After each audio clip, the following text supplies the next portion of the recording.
Okay na? Yes! Okay na? Are we back? Yes. Yes. Anna Cabrera is back. So, yun. Can you tell us about PAWS? So, because I know, because I've known you for a while now. And, syempre, si Len is, ano din siya, maka-PAWS din yun Yes, big animal lover, big supporter. She supported our pet cafe with her cake. So, thank you, Len. Thank you, Mucha. So, yeah. Well, PAWS is an animal welfare organization. So, ang gusto lang namin clarify, it's not animal rights. So, there's a difference, no? So, basically, we're dedicated to the prevention of cruelty to animals and promoting a humane society.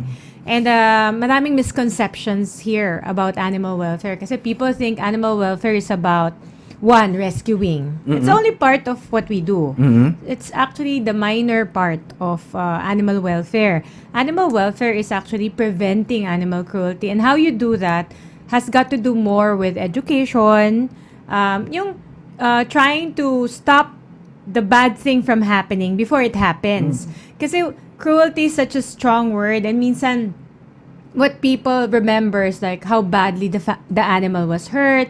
And yun yung mga nice stories sa internet, di ba? You see it and this animal is, it got hurt, then got rescued. So it's nice and action. So it's action-packed. But animal welfare is actually, even before, you're trying to help a lot of animals by preventing animal cruelty from happening in the first place. And you do that by education. That's why I'm so excited. Any platform that helps us get the message out there. Yes. This one, yung Simon Podcast, is basically a radio show on the internet. We like it kasi anything that will help us spread the message about what is animal welfare is, it's a good thing. We want our message out there, and then we want then to correct a lot of misconceptions about PAWS. And also, PAWS is not government. No. Diba? No. So that's another misconception about your organization Parang people think na na it's government and dapat compelled kayo to pag tumawag sila. PAWS, punta kayo dito. I think it's because we have Philippine at the start of our organization name. Not that it's bad siguro, diba? Pero no. Yeah, I understand that in some countries like Malaysia or they're not allowed to put Malaysian animal welfare. Only government agencies can do this. So may restrictions. But in the Philippines, and we were established in 1954. So wala pang law. Wala pang rules on this. And actually, there were only 2 animal welfare organizations at that time, which was Philippine Animal Welfare Society, and in 1904, the Society for the Prevention of Cruelty to Animals. It's actually PSPCA, Philippine Society for the Prevention of Cruelty to Animals. Yun lang yung dalawa words. So, as early as 1904 pala, may ganun na. Parang nawala ulit. Nawala ulit? Oh, man. Nawala. Meron Okay na naman ulit. siyang light. Okay. May light siya. Okay. Are we? Sige. Am I hitting the... If not, we can just use, this is powerful enough to cater to us both. Anyway, so, di ba yung, can you tell us about the history? So, I didn't know that. Meron na palang animal.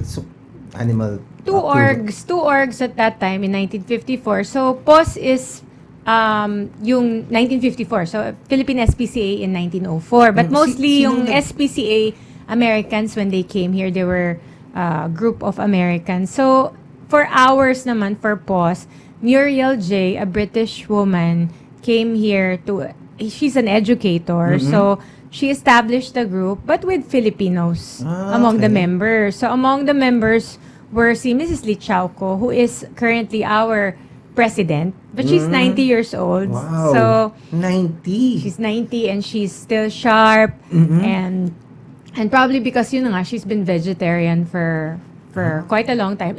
She's actually almost vegan except for the cheese. Kasi yun lang naman ang the only breaking of the rules. Pero yeah, she's veg, and so I think that attributes to the longevity and she's very sharp. You talk to her, she's very interesting to talk with. Wow. So maybe she can guest here one yun time. lang she can't she really can 90, like go out At Pero, paano, I don't know kung how would I do talking to a 90-year-old. oh, she's very entertaining. Ah, really? Para siyang Yun nga, bata. diba? Yeah, Mhm. oo. She's so young. She's the youngest 90-year-old I know. Oh, wow. Kasi she That's still a- says words like, gee whiz, mga ganyan. Ah. And she's 90, So, what made her... So, is she the founder?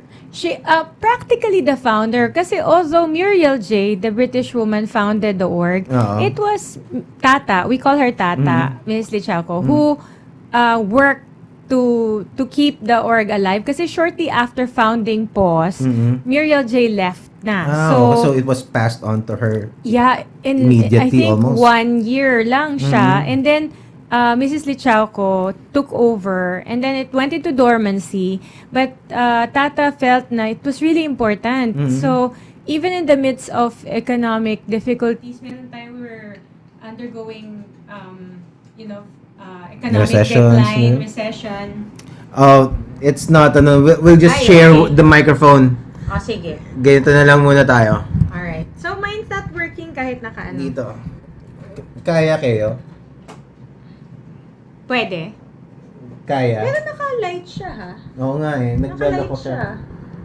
Naka-light siya. Is it good? If Nakipick up ba? I speak na ganito, maririnig ba? Okay naman. O, sige. Ganyan na lang muna. sige. Ganyan na lang muna. Alright.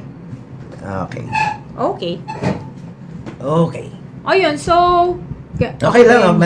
Malakas naman yan. Okay. So, we can relax. Alright. Okay. So, si Mrs. De Chaco, she felt na it was important kahit na may economic recession. And then, there's like a prevalence of cultural, mga traditions that were cruel. Oh, nga, And no? people were fighting pala, they have a right daw to eat dog kasi it's part of the culture. She was up against that. Pero she still lobbied. One of her foremost projects since 1986 was lobbying for an animal welfare law. So, yung pagkain ng mga aso was a big issue Oh yeah. talaga back then? Oh yeah.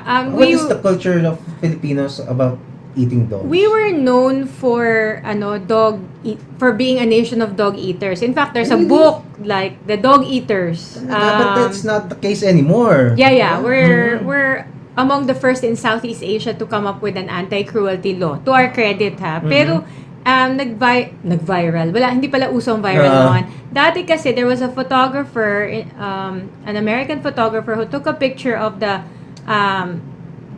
dogs in Baguio being sold with their legs tied behind their backs and merong tin can to bind their mouth, no? So they were being sold as meat in the Baguio wet market. And this really, when the picture got out sa newspapers, syempre, it enraged the Western people, and they were like, because dogs have never been eaten in the West, no? So it's more, but in Asian countries, you know, we're not unique there. So there was a move.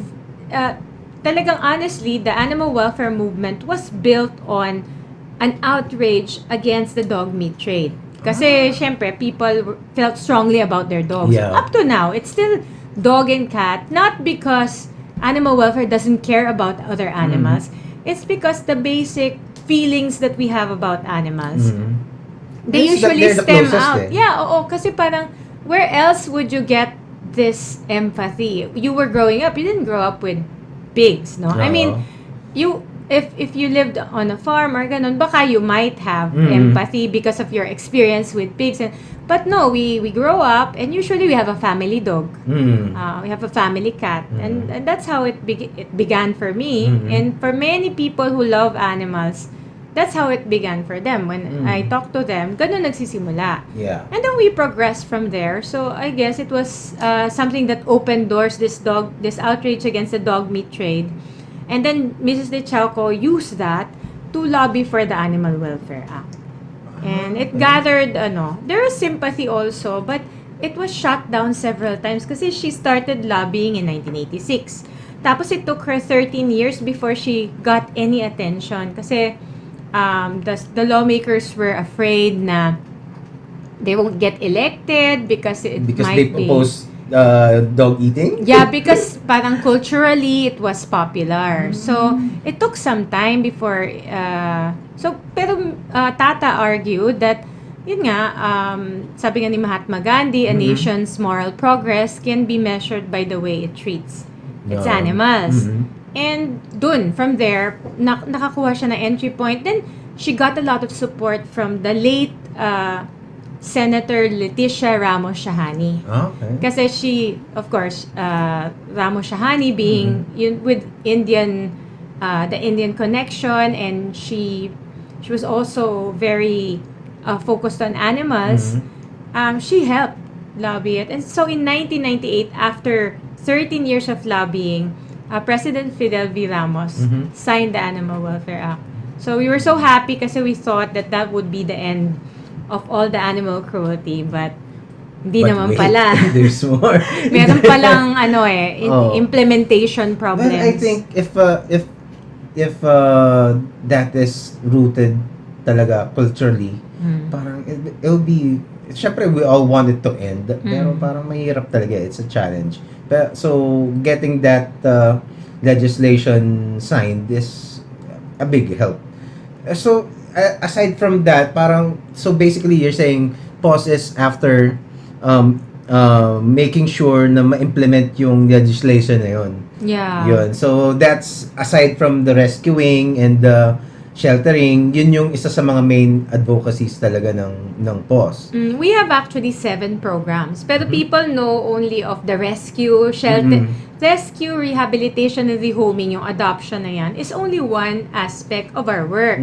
So, the 7, I can actually enumerate. Okay. Sige. Education, that's the most important. Yeah. Pero people don't connect us to education kasi syempre it's more exciting to think animal rescue, rehab, and there's visually the before and after pictures. No? So it's education, low-cost spay, neuter, and veterinary services. Kasi we felt that the problem was, we can't afford, so we have nowhere to bring our animals.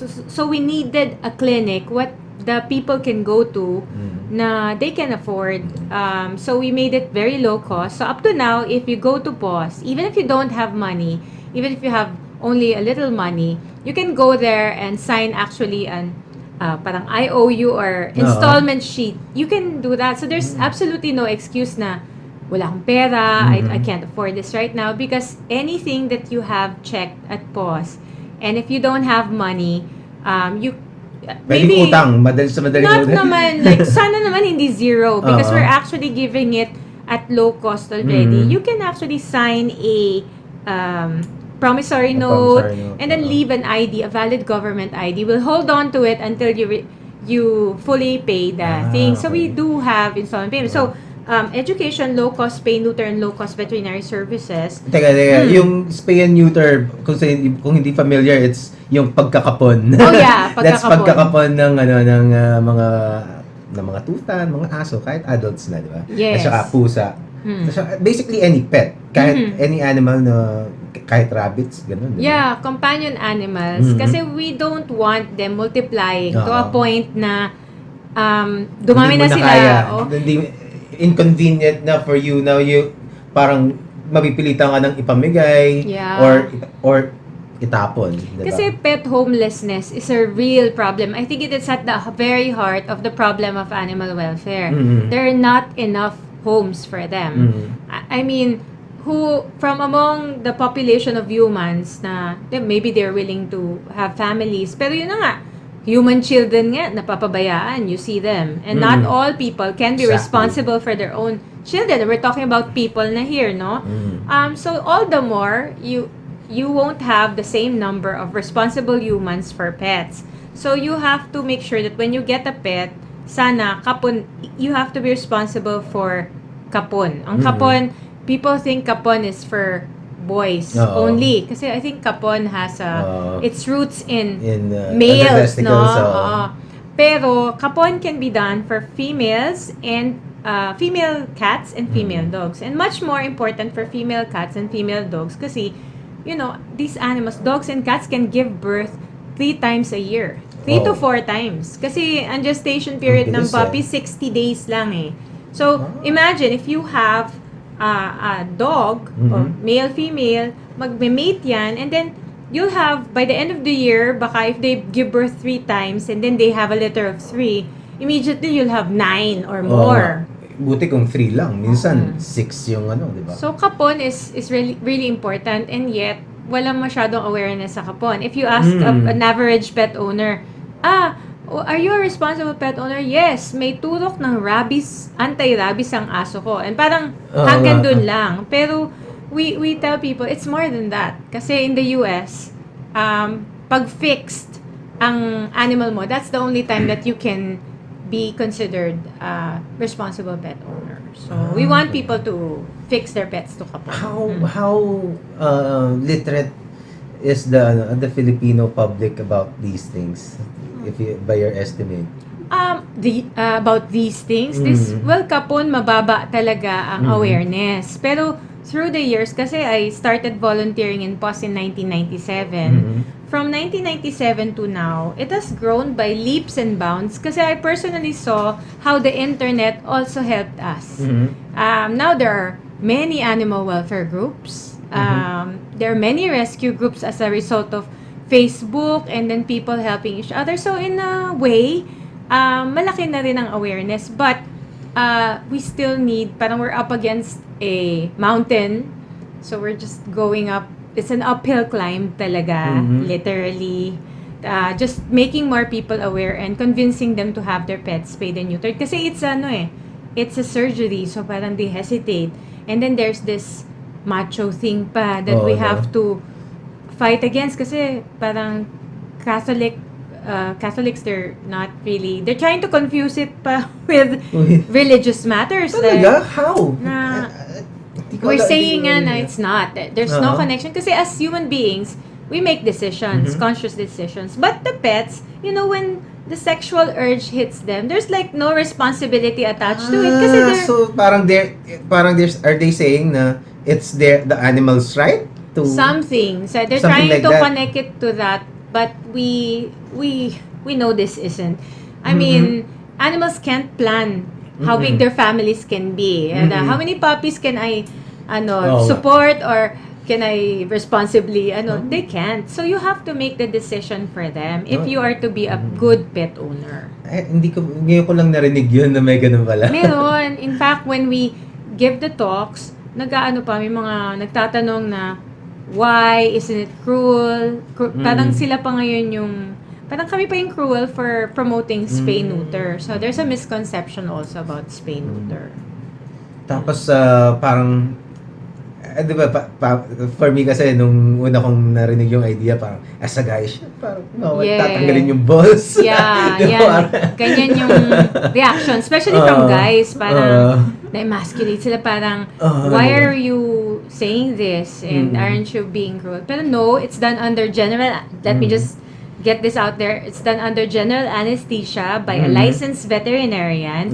It's the same thing that you would go through, like if you had your appendectomy and things like that. It'll hurt after the surgery, kikirot, pero hindi siya yung like you're being tortured while your appendix is ganon. So, tulog yung hayop. And then, when you have the thing done, yung kapon, the boys have no problems anymore with tumors.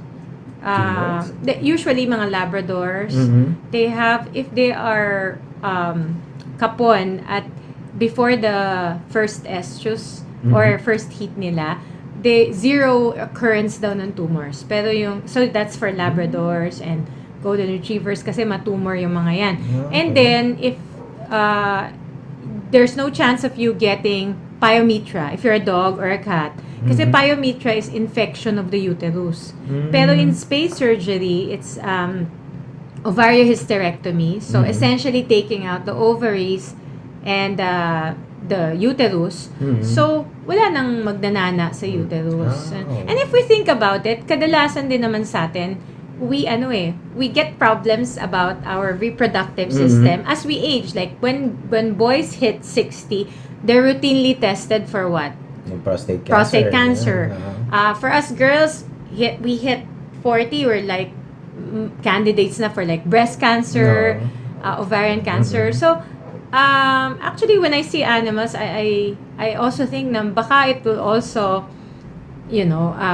promote longer life if we took away. And for some, ganun na nangyayari, di ba? Like, I have friends who have had problems with they don't plan on having any children anymore, so they just took it out kasi ang dami-daming mga tumors or ganun. So all the problems of that you eliminate. Behavioral problems you reduce talaga, and then they don't go out in search of a mate kasi ganyan ang problema is like yung dog ko nakawala.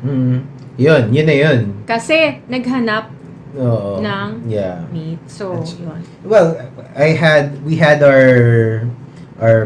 our dog, our youngest dog na spayed, and he's okay. Yeah. Ano naman siya, parang hindi naman siya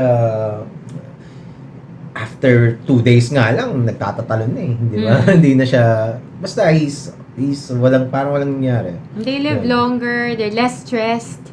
Kasi wala na sila yung, like, when they smell female heat, wala nang mga agitations na gano'n. So, talaga? So, is it nabawasan lang or totally eliminated? It depends on how old you had your dog spayed or neutered. Kasi sometimes when you neuter them too late, they get used to certain things. Like yung spraying. Sa male cats, they're spraying kasi they're marking their territory. Parang nagbabarako sila. And then you neuter them. It's going to be hard to eliminate the spraying. But if you neuter them early at 6 months, hindi ganon. So, if you neuter them early, they won't know what they're missing. If you neuter them later, they might have certain habits na kala nila they're still intact, pero hindi. Yun. So that's rescuing, tapos okay. So yung main education pala. Yung education is number 1. Okay. And then rescue, rehabilitation, and rehoming is the shelter. And then yun nga, low-cost spay, neuter, and veterinary services. That's our 3rd program. We have 7, no? So our 4th program is animal-assisted therapy. We have doctor dogs. Can you tell us more about that program? Okay, so we have, kasi when you're animal welfare, people think na it's always people who are helping animals. We forget an important component. It's not just people who help animals. Animals help people too. When you adopt a dog, kala mo you're helping the dog, but actually, for people who have adopted a dog, a lot of them come to us and say, the dog helped us. And may magbabago may magbabago it brightens up your day. If that only a pet can, a dog or a cat can, parang, di ba, parang hindi mo naman nahanapin sa ibang tao yung ibang qualities that you can only find from a dog. Diba? It's a different experience pag animal diba? So yun, the animal-assisted therapy builds on that. Na there are certain things that an animal can give us that people can't. Kasi we're human beings, so we have mga biases. So sometimes when a person visits you at the hospital, you say, politician, for example, or celebrity, you can't help but think, may ulterior motive ba ito? Maybe he's just trying to. But when an animal visits you, and the dog just goes there being himself, the dog, you're not going to judge the dog na, may ulterior motive ba si doggy? He's just going to be himself. He's going to make you happy. He won't care if you didn't brush your hair, na you didn't brush your teeth today. Saka hindi ka naka-conscious na parang no, because the dog accepts you. So there's this no judgment. Dogs na parang it's such a gift from Mother Nature na may dogs, no? Yes. Parang kasi iba parang yung pagmamahal ng aso mo sa'yo, parang nothing else could match it. I don't know kahit siguro iba syempre iba yung pagmamahal ng parents mo sa'yo, pero yung sa kanya for another creature to wait for you and love you unconditionally, parang ang tagal mong wala, tapos alam mong naghihintay sa'yo, hinihintay ka lang niya talaga tapos nandun ka pag uwi mo, genuinely, there's no, minsan pag kasama mo sa bahay, parang bad trip pa diba?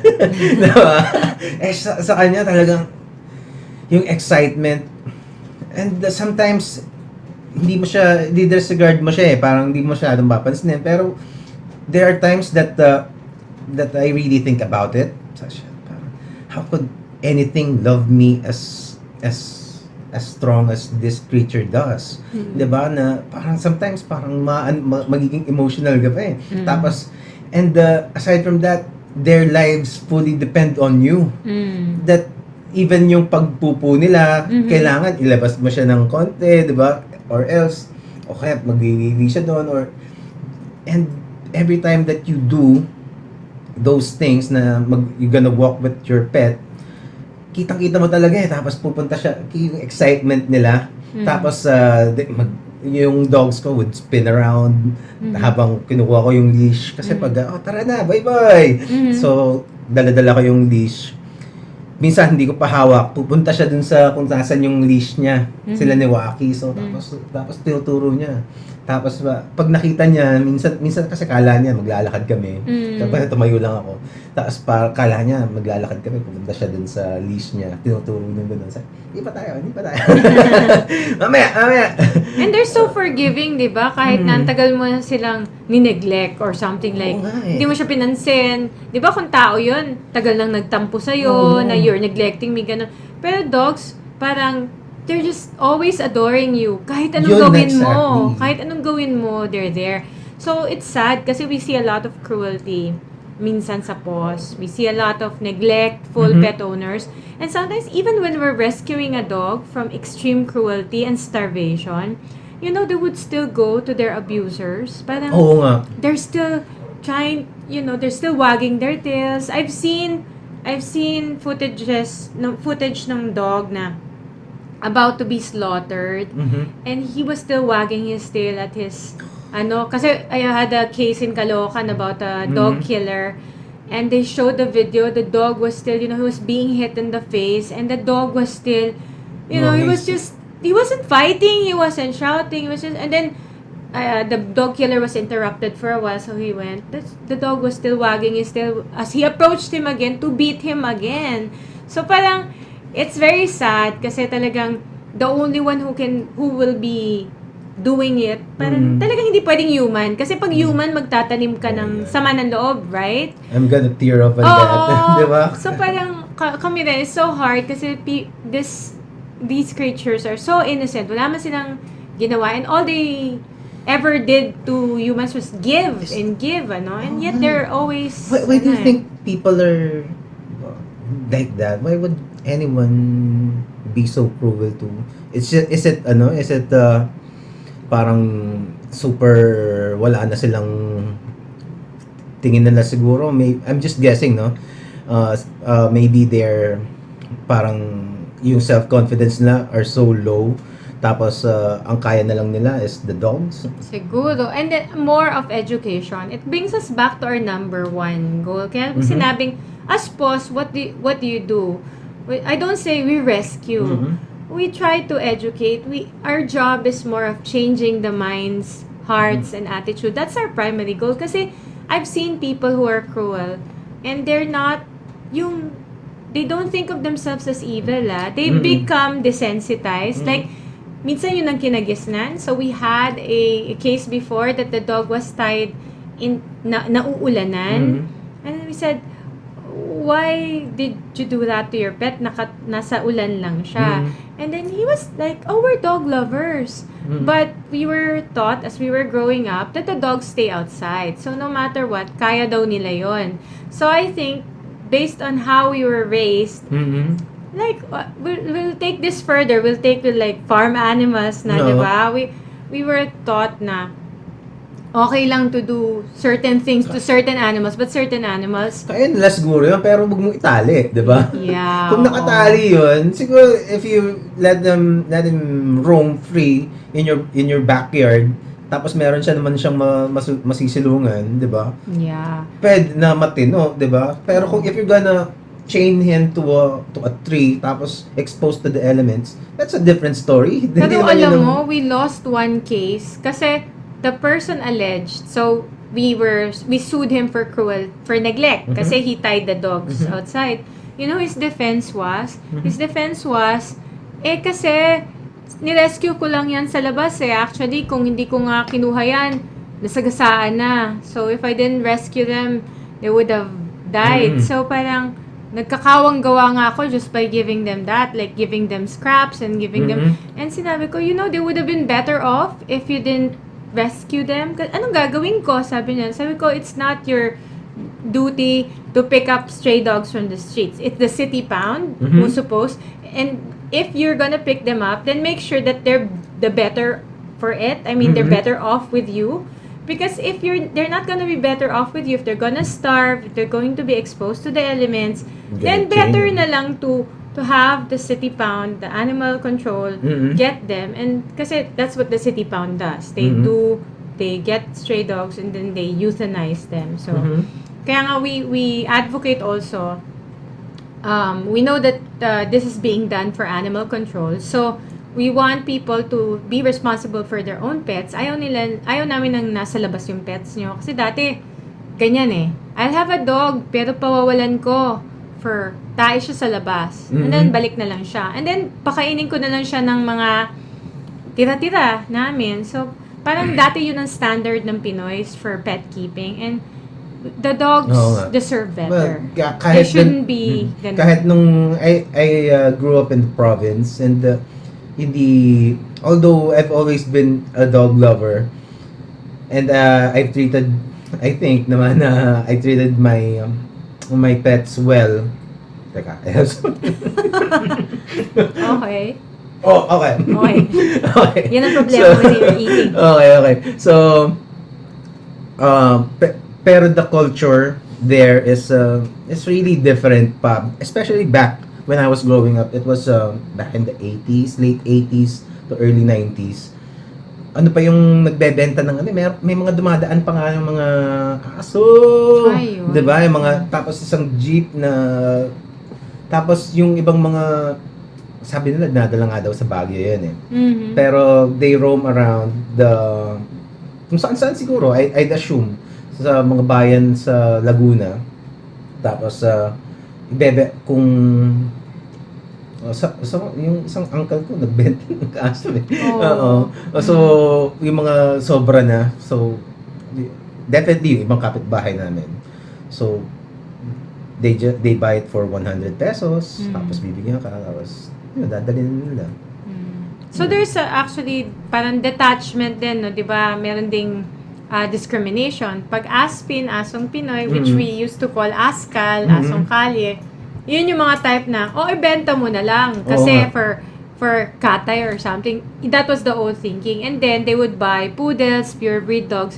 You'd never think of, bebenta mo si poodle mo para pakatay. When they would catch the dog meat traders, they wouldn't see a purebred dog. Kasi, they would always see the Askals or we changed the term to Asong Pinoy.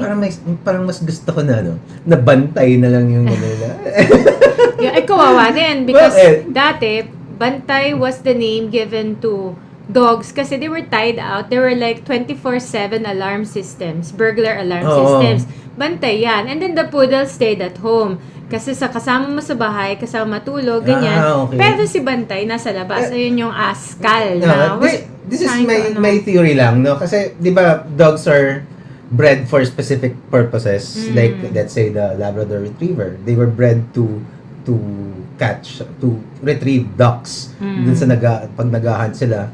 That's why they swim. Kasi nandun sa swamps yun eh. So, pag they swim to the duck na nabarel, tapos babalik nila. Kaya soft mouth yung para hindi madamage yung ducks. Tapos yung ano pa ba, yung mga Rottweilers, they were trained out to fight lions. I don't know if that's true, pero I've read something like that na back in the Roman gladiators pa, they fought lions. So pang battle dogs talaga siya. So I think hula ko lang naman, no? Parang when yung mga ancestors natin had dogs, parang kasi ano sila eh. I noticed na pag yung Aspin namin, konting kaluskus lang talaga, magwawala yun eh. So talagang I think they were bred na para magbantay talaga. Maybe for the fields kasi uso yung nakawan ng There's a matter of adaptation. So maybe in the Philippines, ganun yung ano. But this breeding of dogs for specific purposes, medyo, di ba, we're against breeding.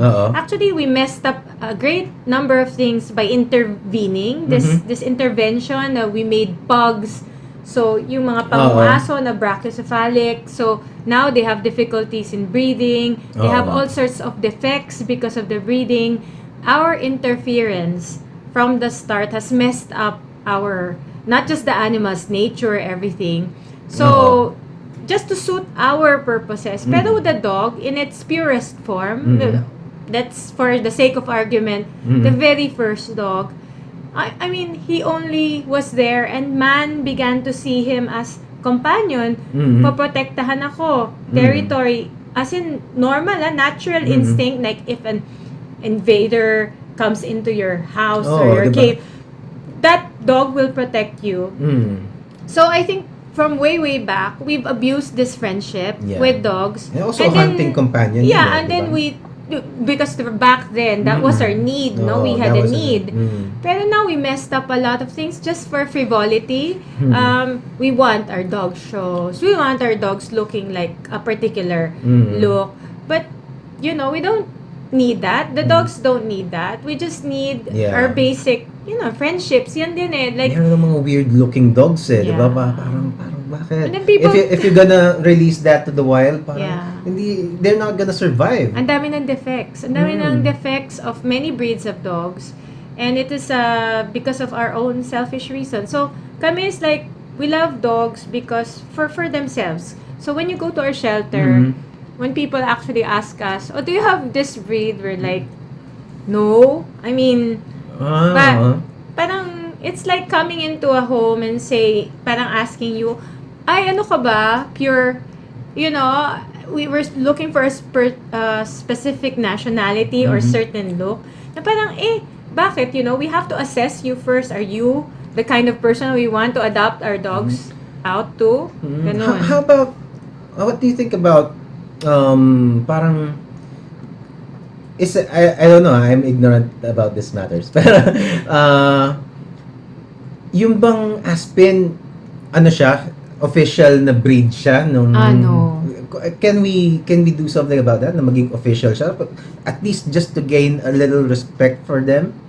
You think maybe if it's recognized somewhere, magre-resonate siya to common folks? There's actually a move towards that by someone, a breeder, pero it would entail breeding the asong Pinoy. And kasi kami sa PAWS, we don't care about like breeding. We don't care much for breeding kasi we see so many homeless animals die in pounds everywhere.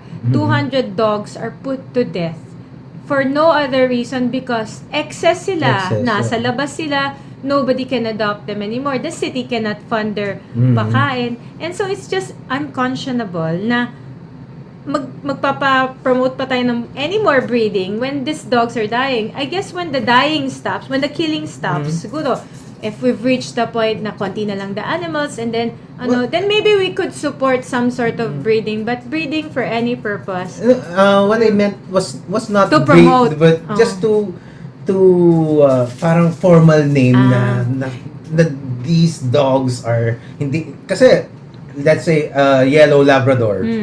Alam mong yellow labrador 'yon, 'di ba? So pag sinabi mong Aspen, ito yung characteristics niya. So siya parang I don't know the word, pero parang yun yung standard. Yeah, and they informed us na in order to get that standard, you have to breed certain generations of dogs before they become officially known as like Japanese Spitz, Philippine native dogs. So it entails breeding. Kaya when we were told na But why? Kasi I think these are things that breeders would know. They have to establish certain lines, generations. But di ba, kitang-kita naman yung like katulad ni Boy Boy, yung dog namin.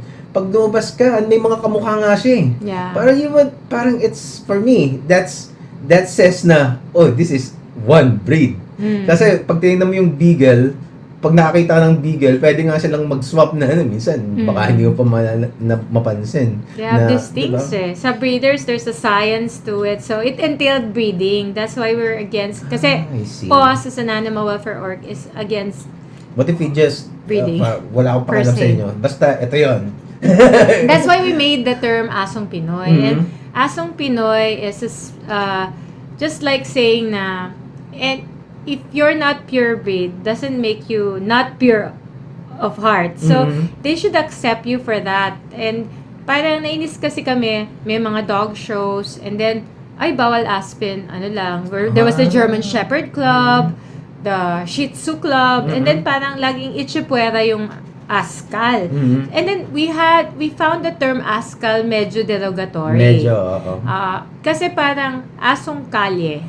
It's a contraction of asong kalye kaya Askal. And anything associated with the kalye is derogated. I mean, just look babaeng kalye. Oo nga. When they say babaeng kalye ka, parang you're Tambay. yung you're available to anyone. Mm. When you say ay batang kalye yan, it means Neglected. your parents don't care whether masagasaan ka nandiyan ka batang kalye ka. So we said there has to be something done about the term na asong kalye kasi it perpetuates the Neglect. myth na ay pwede lang mag-aso ka and then iwanan mo sa kalye. Babalik din yan, pakainin mo ng kanin na tira-tira. So we wanted to move beyond that. So sabi namin, ano bang magandang term? Aspin, kasi asong Pinoy. So like us Pinoys, we're a mixture of many nationalities. And parang, we don't like, parang, di ba, yung purist ka, gusto mo, pure ganito lang, pure. Pero essentially, every one of us is a mixture of so many breeds.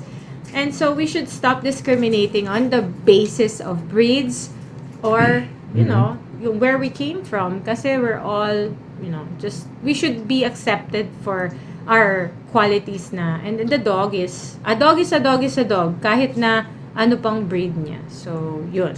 That's what the Asong Pinoy, meron kami ni-launch na program in 2007. Aspin is in.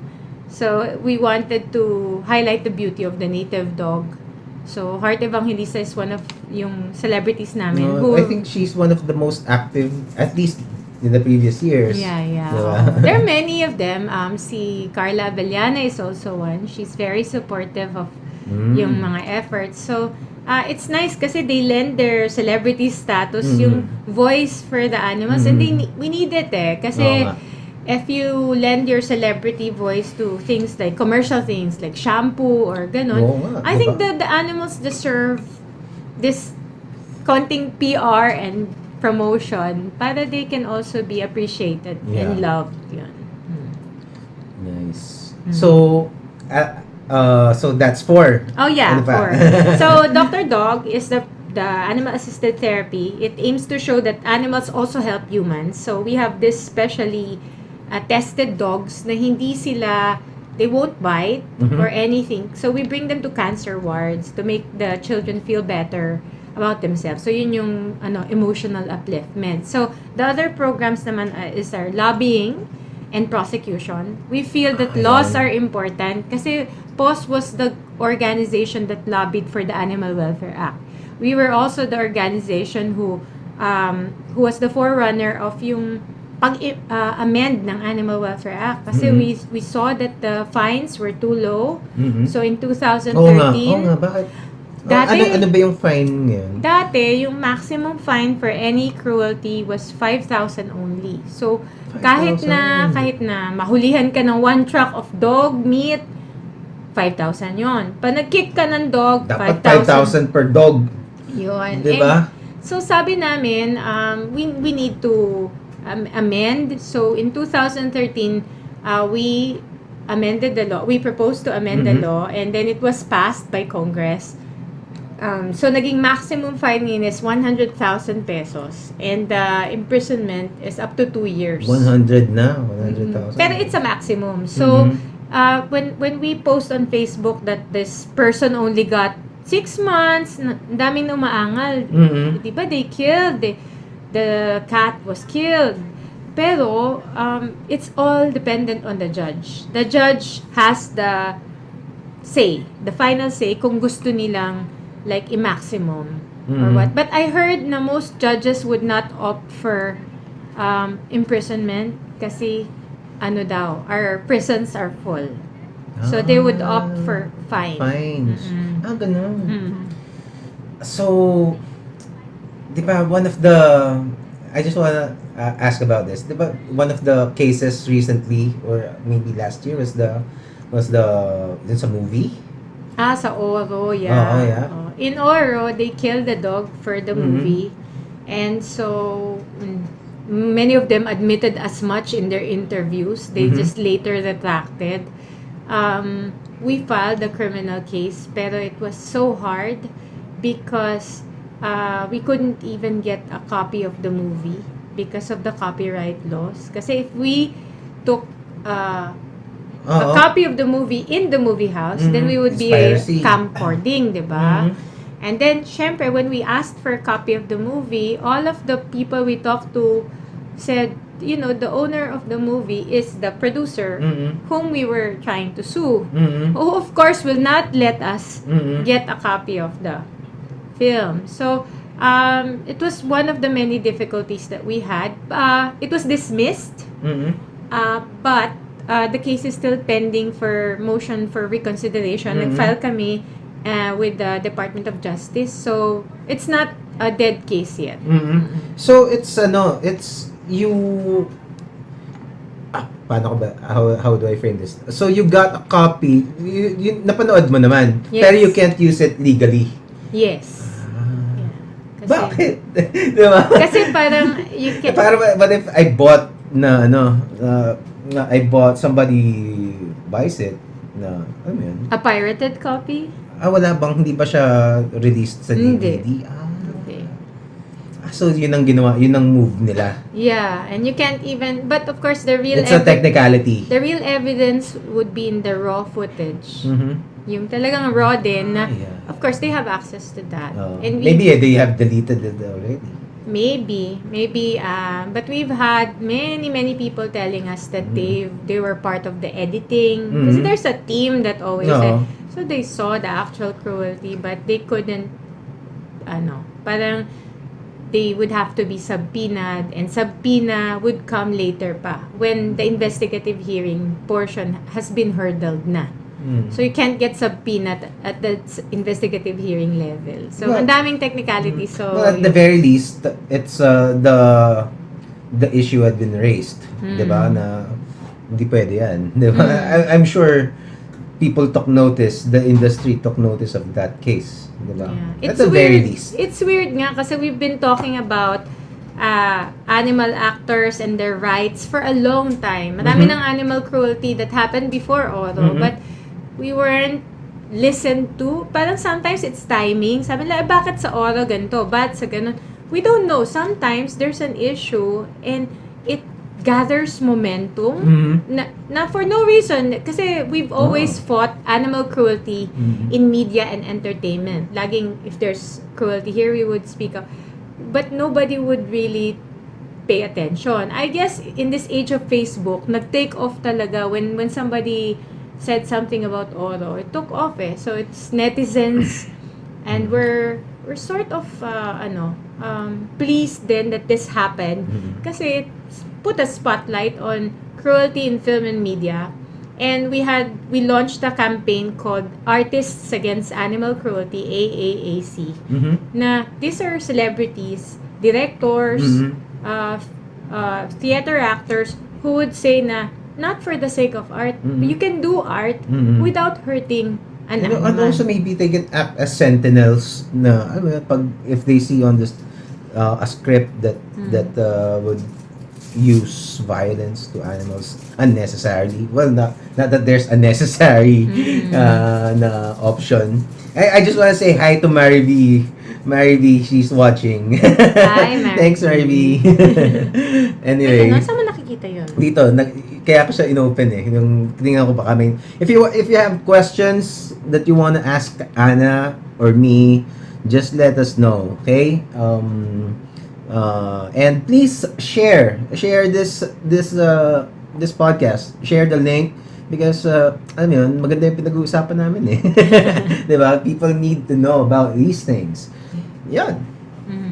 So I was going about lobbying and prosecution. That's one of the programs. And then we have campaigns. Yung mga campaigns like Artists Against Animal Cruelty. Kasi yung lobbying and prosecution is more of the law. Ang campaigns, if you want to raise awareness about anything, it's not just enough that you have education eh. Kasi education is more like you have a curriculum and mga modules for that. But for a campaign, you have to think more of PR. How do you disseminate this info to the public and make it catch fire para the awareness grows? So there's lobbying and prosecution campaigns. And finally, we have disaster preparedness and response for the animals. Kasi lately, there have been, since 2009, yung Ondoy made us more aware that we are prone to disasters because of climate change. Ano yung mga stories during those times? Well, there was awareness also that animals need to be rescued or kailangan kasama sila sa disaster preparedness. Kasi naiiwan eh. Hurricane Katrina emphasized, this was the highlight of Hurricane Katrina sa US. Kasi, so they were hit with Hurricane Katrina and then they were trying to rescue people from rooftops. So, but they said, no animals.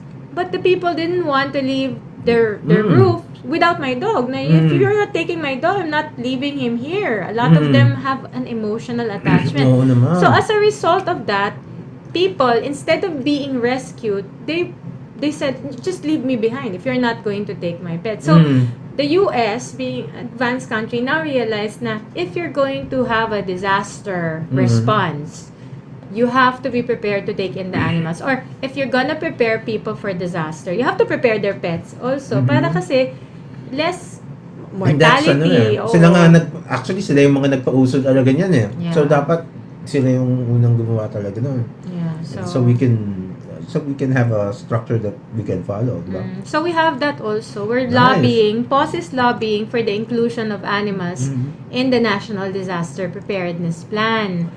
Pero hindi pa rin kami pinapasok. We're there every time there's a disaster, we're there. The Red Cross is there, we're there. Pero wala pa ring official from the government that that puts us in with a partnership in order to prepare more people. And it's sad kasi animals, we're not talking about dogs and cats lang ha.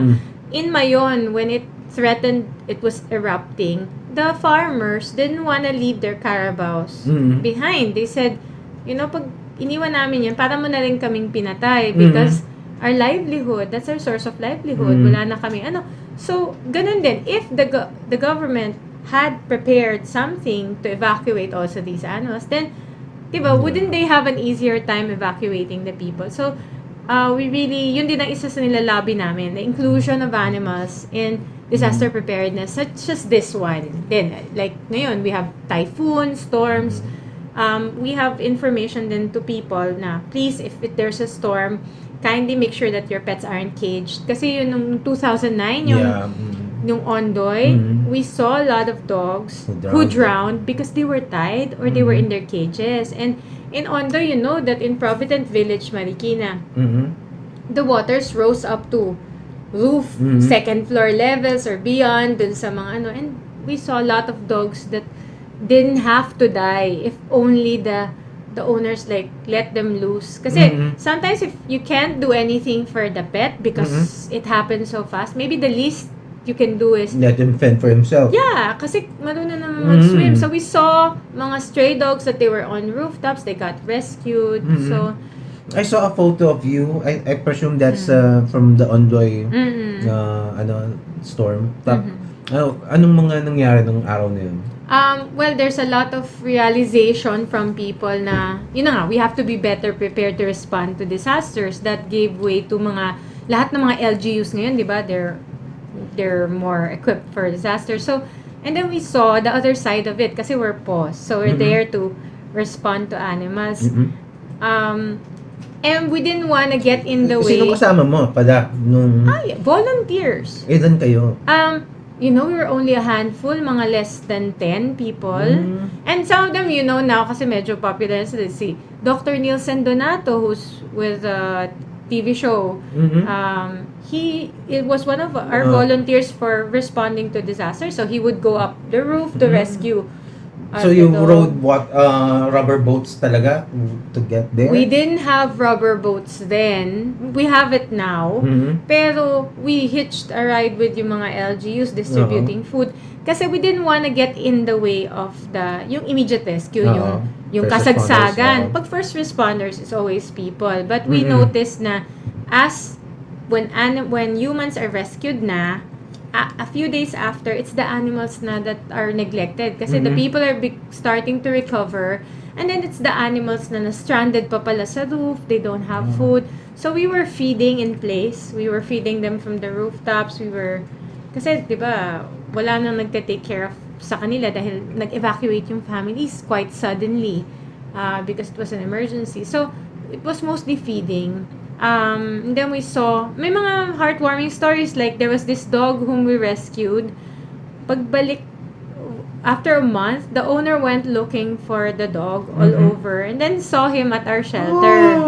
So iyakan yun. yes, kasi hindi God. nila akalain na they would still see him alive. So many dogs died. I mean, so many people died, you know. So parang before they had a sense of like piecing their lives back together, they thought, oh nga pala, what happened to our dog? So they went to PAWS. There was a reunion, so medyo it was also Heart-wrenching. yeah, kasi we we didn't nyo. have video, and then parang kita mo yung reaction ng dog, nakita niya yung owner niya. Parang we didn't have to verify kasi sometimes we would say, nako, i-check mo muna kasi mamaya just trying to claim the dog, she would need to prove and gano'n. Pero this one, when the dog saw, she was a teacher in Miriam College. So, and the dog saw her, talagang you see that this is the owner because talagang parang yung slow mo na nagyakap Grabe. sila. So, it's nice because this is the nice part of our job. Kasi minsan we have bad aspects of our job. Like we see cruelty, we see violence committed to the animals, and then parang kawawa, the animals that can't be saved anymore because wala, nadurog na something. Pero we see also these happy reunions, and sometimes it's worth it for that one moment na happy reunion na nakita mo. That's why I admire you so much. Kasi you are parang I don't know how many people, lalo na, you're a woman, di ba? Diba? Tapos, me as a guy, parang may hirapan nga akong to deal with these kinds of cruelties to helpless creatures. Kasi tapos, pero you can, how do you survive? But it's not just me, it's the team. We have volunteers, they're amazing. They're guys, girls, and they're so selfless. Sometimes I don't give them even food. We ask them, we need help on this. They go. They spend for their own fuel, their own food. They come. And then sometimes overnight, walang kain, walang tulog. They pack the relief goods with us. So the volunteers are also amazing. And it's not, I don't think would be able to achieve what we have achieved nang wala yung selflessness of all these people. It's not just me. It's a whole lot of volunteers na behind the scenes. And most animal people, they don't want to be interviewed. Ganun sila ka-selfless. I see that most animal people are introverts. Okay, I see. So, shy.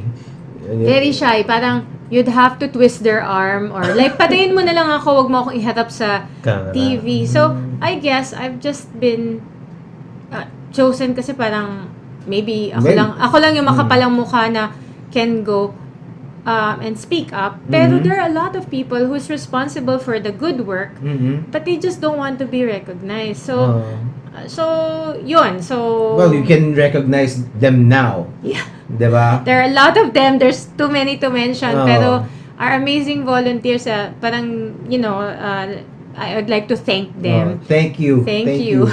For helping in many ways. Mga iba, they're just helping us with emails. Yung iba, they do our posters. Iba, they help us at events. Sometimes in their own homes, they help us. Len is a volunteer. She makes this fabulous vegan have cakes. some. Pwede Vegan mo kainan, cakes. tapos uwi mo na lang. And this is yung all natira. vegan, thanks to Len. Oo. So, yeah, yun ang example ng volunteerism at its best. Kasi, they just give and they don't really ask for any payment. Anything so, in return.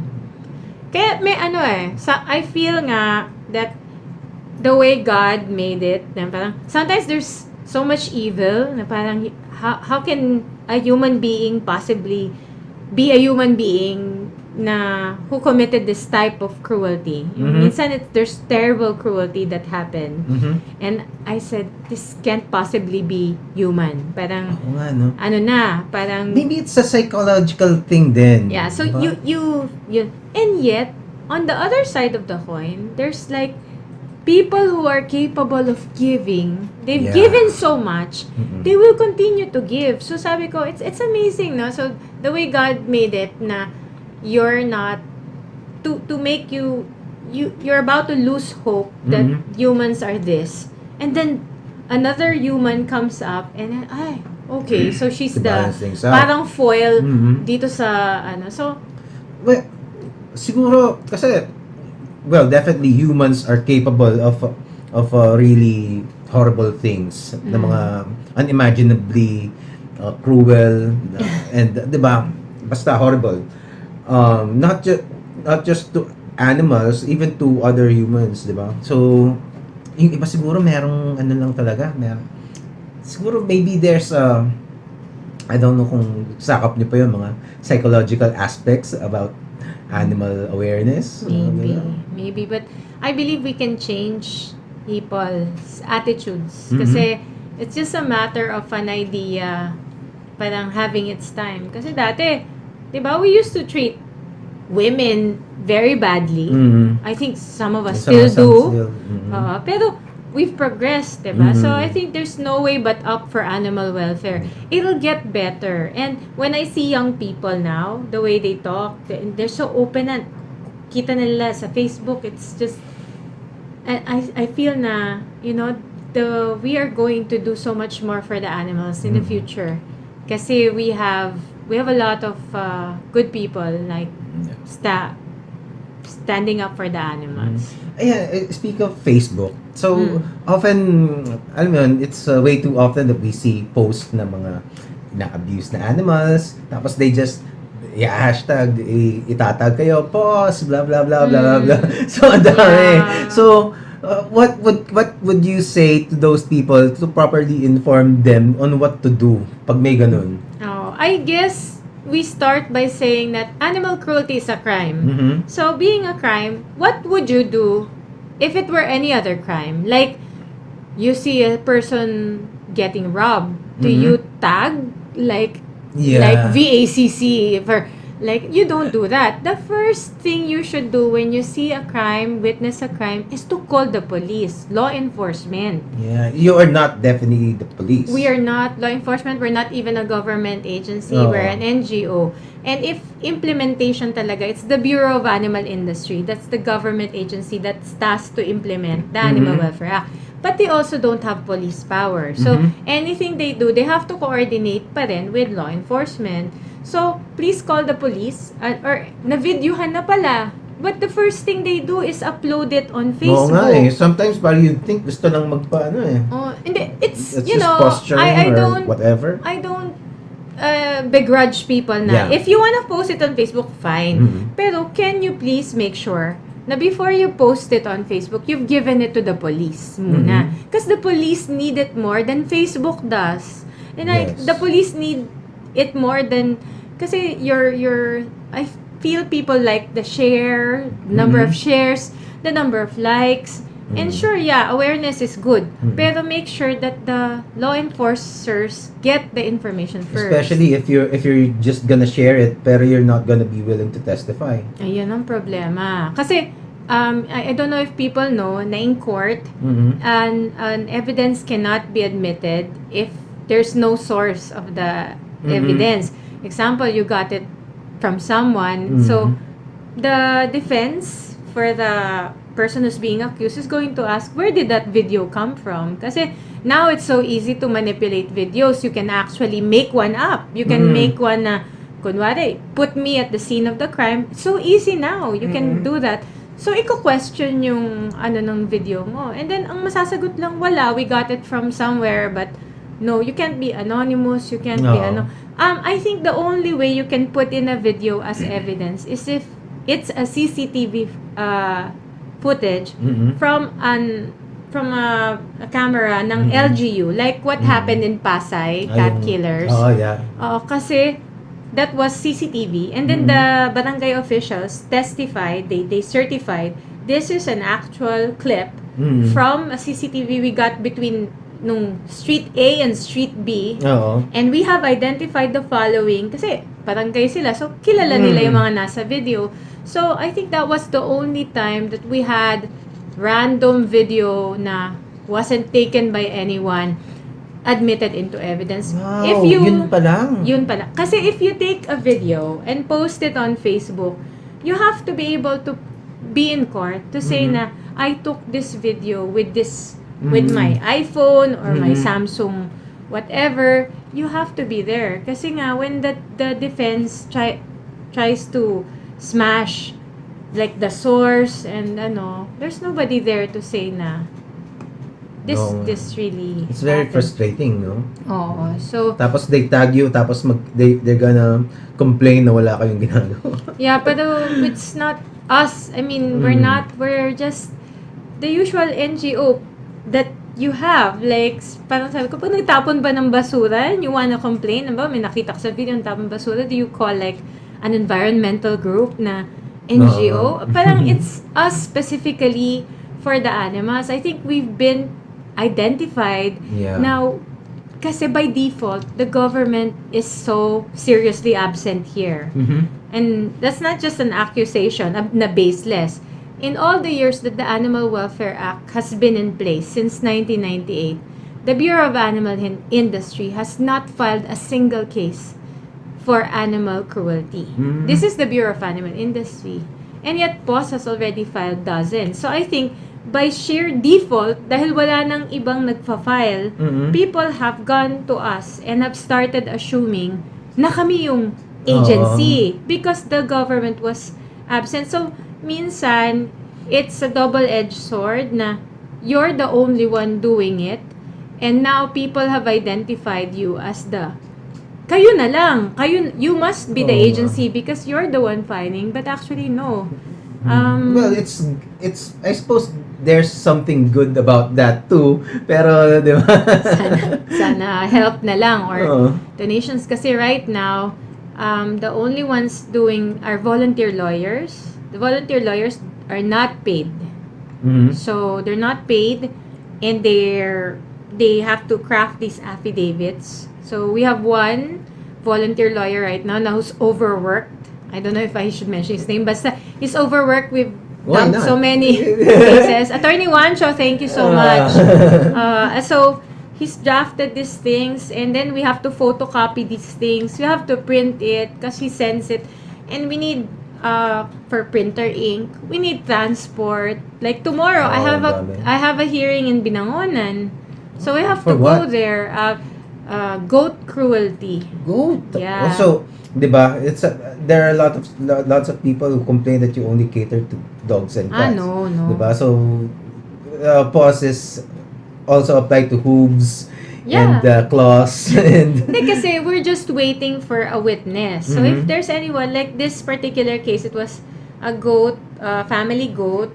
It was pregnant, and there's this cruel person lang who just for fun kicks the goat to death. Wow. Yung last kick, oo. Tapos, the other goat pa, previously daw, he forcibly made the goat eat rocks. Until the poor goat died, talagang he was jamming rocks into the throat of the goat. So, pero ngayon lang nag-file yung family nung kinik na yung pregnant goat. So, we're willing to file anything. Wait. So, he made a goat eat rocks, and then once the tummy is full, he kicked him?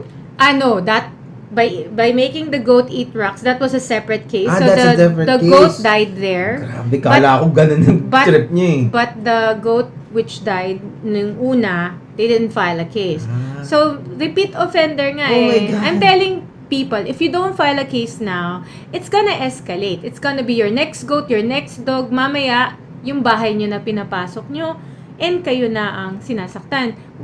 It's been established that people who are cruel to animals, they are more prone to committing violence against people. So, there's a direct link between cruelty to animals and interpersonal violence. It's already proven by FBI. In the FBI watch list, nakalagay na sa watch list yung mga cruel to animals kasi they found that there is a common denominator among serial killers. And that is they've all hurt animals before they escalated to hurting human beings. Kaya nga, it's important. People think that we're just sensitive, we're sentimental na, oh, you want to protect animals. No, when we protect animals, we actually protect humans. We promote a peaceful society because if we let the violence against animals leave it unchecked, then we will also be faced with a very violent society. And we believe this. So we're not just doing it for the animals. We're doing it for people should make the connection between animal welfare and people welfare. What happens to the animals happens to us. Yeah. Yun yung di ba? Yung interconnection ng mga tao eh. Yeah. And if we can't, diba, kung hindi natin, if we're not gonna take care of animals, what does it say about us as a society? Diba, like what you said, what Gandhi said before.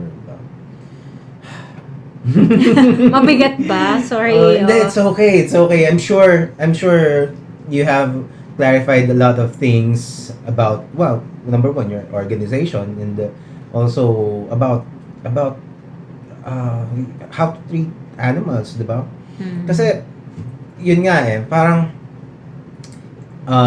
may especially back then nung, like I said, in the province, parang yung idea na your pet dog would sit on the couch, parang sa iba revolting na yun parang hayop ka, hindi ka pwede dyan, pag tao lang yun. Parang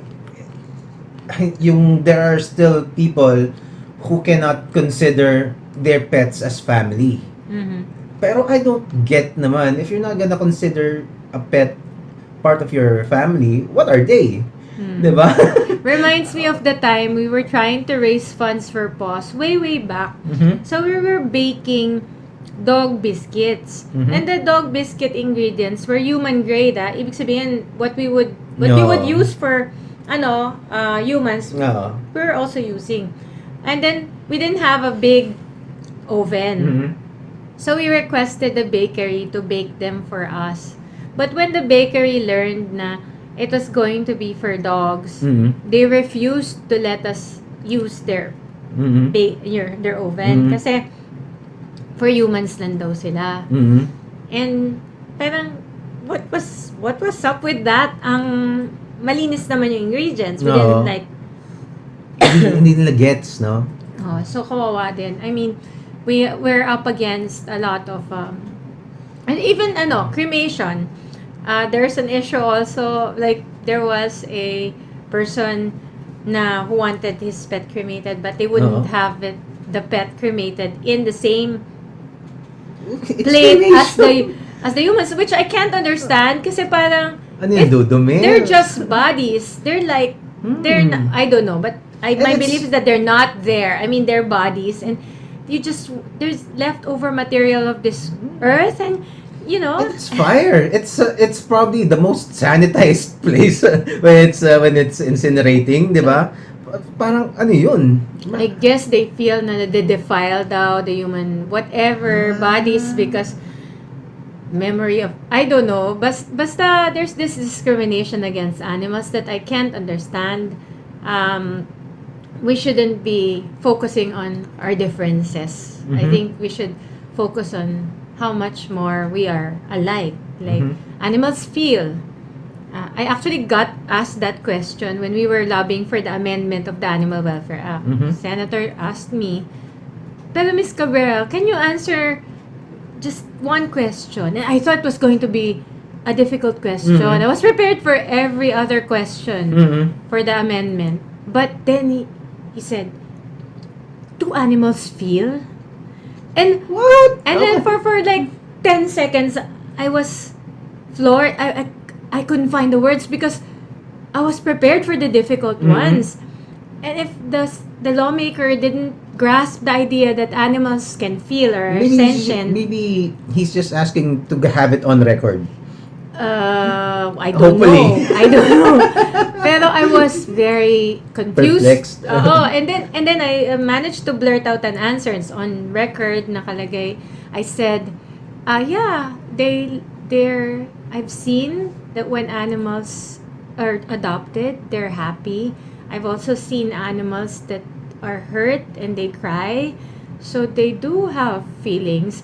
That was the only reply that I was able to blurt out. Pero I guess, I hope that was enough. Ano yung naging response niya? Thank you for thank you for that.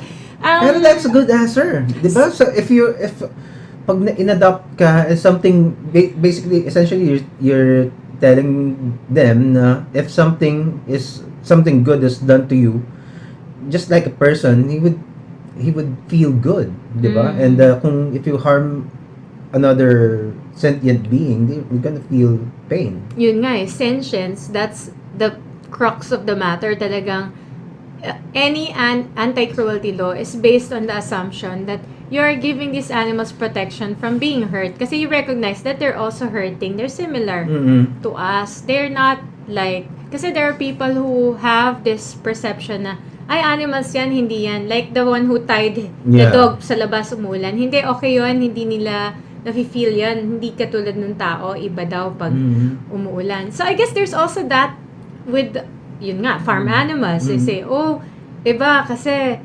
they're not the same. But we are the same. So unless we recognize that, I don't think we'd be very good at protecting animals. So we just started with the anti-cruelty law. And people are asking, does it include farm animals? It does. In the Animal Welfare Act, there are guidelines for, well, this is parang humane slaughter. Pero when you think about it, there's no humane slaughter. Pero you will think also about the traditional things that they've been doing in the slaughterhouses that are not too cruel, they're hindi na medyo they're, how can I, primitive, very primitive. So we have to like move what? on. For example, there is this practice of Zorro.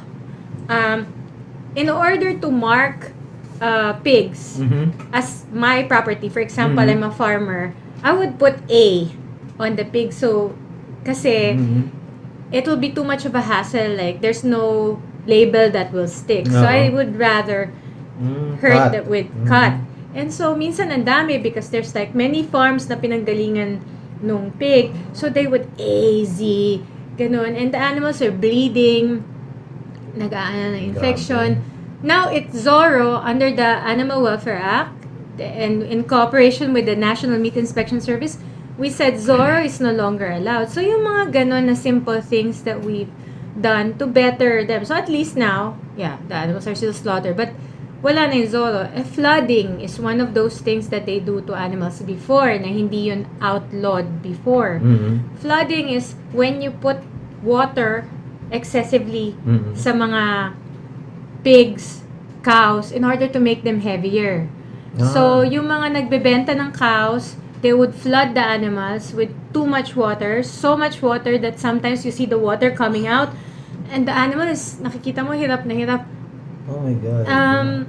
In order to increase the weight of it. Pero, para pag binenta, para Yes. it's basically you're dinadaya mo siya, yung and it also affects the quality of the meat, kasi ngayon it's so soaked in water, so more mabilis siyang mapanis. There's a certain smell for mga animals that are flooded. So now, under the Animal Welfare Act, it also made things better kasi flooding is against the law. So, in a way, it it is a step towards progress. Yeah. It might be argued that,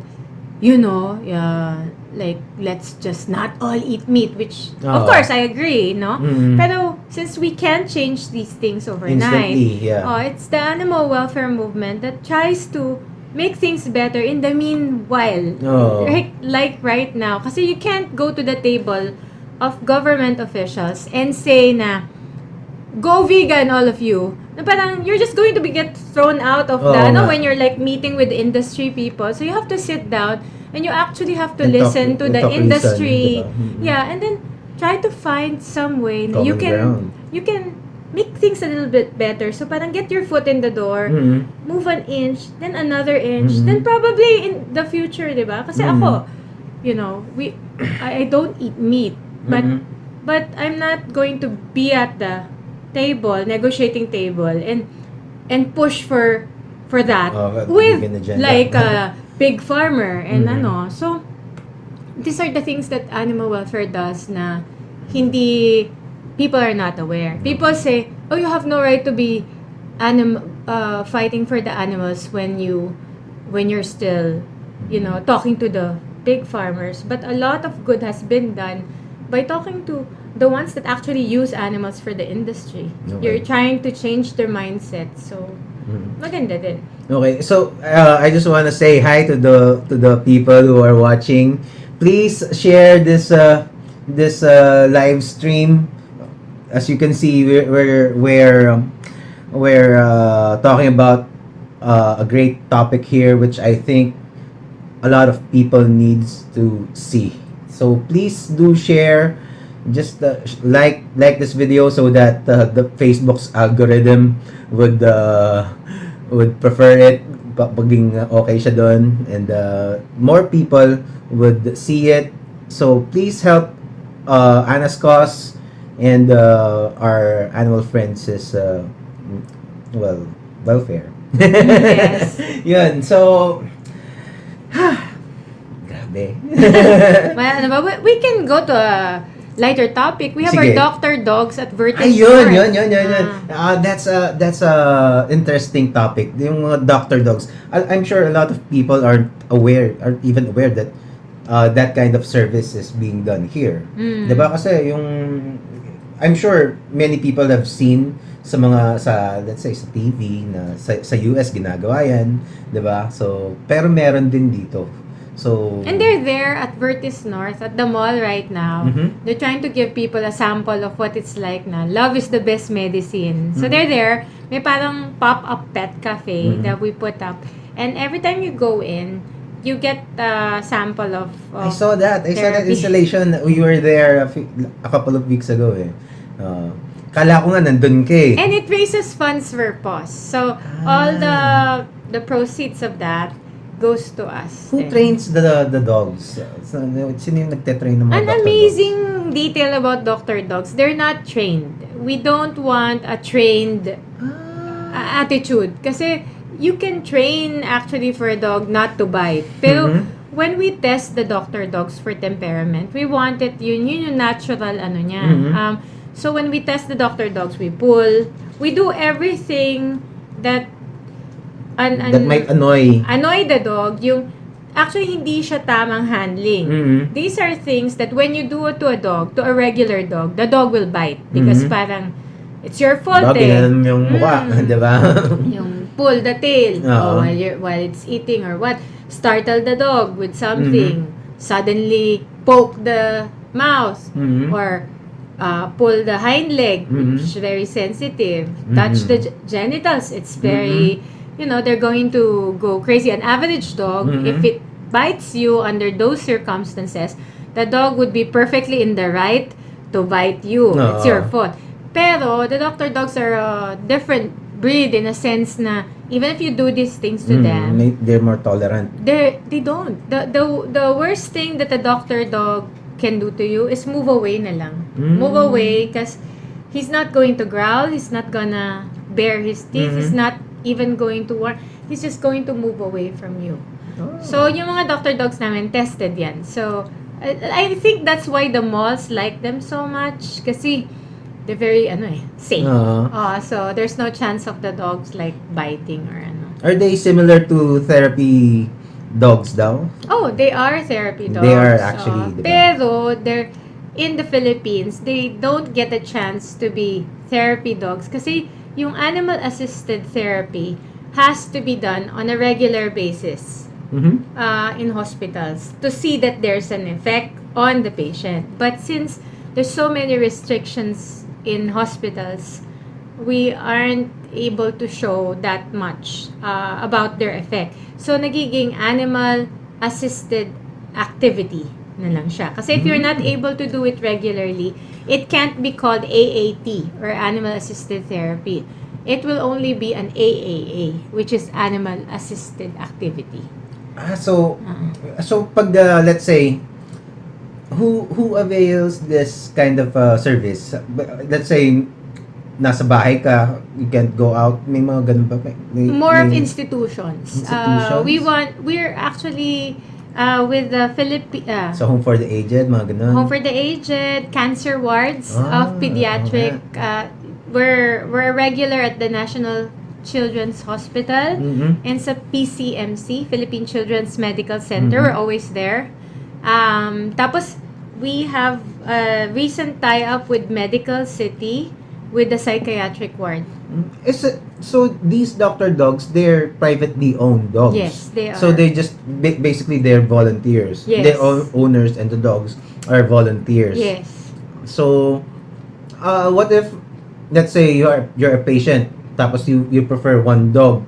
So you can't force them to be there all the time siguro. Sometimes we get a request na they're asking for Dr. Rusty. They have the special request. Pero yun na nga, since they're volunteers, the volunteers availability would have to come into play, no? So, they would ask them, pero we have volunteers na they've been personally approached by certain people na, I like him, can you bring him again? And they would go on their own without the team na. They just go. So you go with a team. Usually there's like 4 doctor dogs para pag sa isang ward, we can split up kasi a dog can spend like 5 to 10 minutes with each patient lang.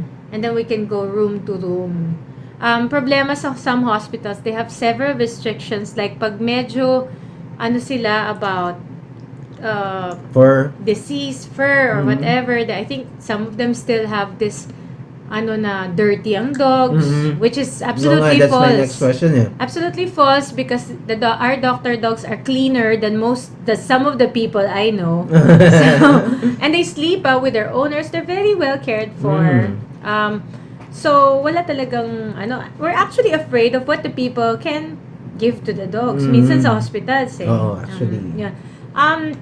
But more hospitals are being open about it. We've recently been invited sa St. Luke's. We have a visit coming up. And then Medical City nga with the psychiatric ward kasi for mental health week. We were invited. What are the scientific findings about doctor dogs? If people who own pets are I don't know the percentage, I forgot. But when they are hospitalized, they are more likely to recover faster than people without pets. Kasi I think there's also an inner drive that my dog needs me. So they go. So they're able to recover. And then interaction with the doctor dog, therapy animals. Kasi they were introduced into the hospitals to make it parang less hospitally in nature. Parang yung si Dr. Patch Adams, diba? He believed that the treatment of a person wasn't just based on the medicines that you would give. It's more of like, if your doctor is not compassionate and doesn't make Adams, Robin Williams, if it doesn't make you laugh, if it's like, okay, take this, and then he's cold, then that has an effect on your well-being and rehab kahit na no matter how good the medicines are, pag walang bedside manners yung doctor, yun. And that's where the doctor dogs come in kasi nga sabi ko sa'yo, walang judgment. they're just being themselves. They have no ulterior motive. They're not trying to get elected into office. They're not trying to, They don't need anything in return. they don't need anything from you.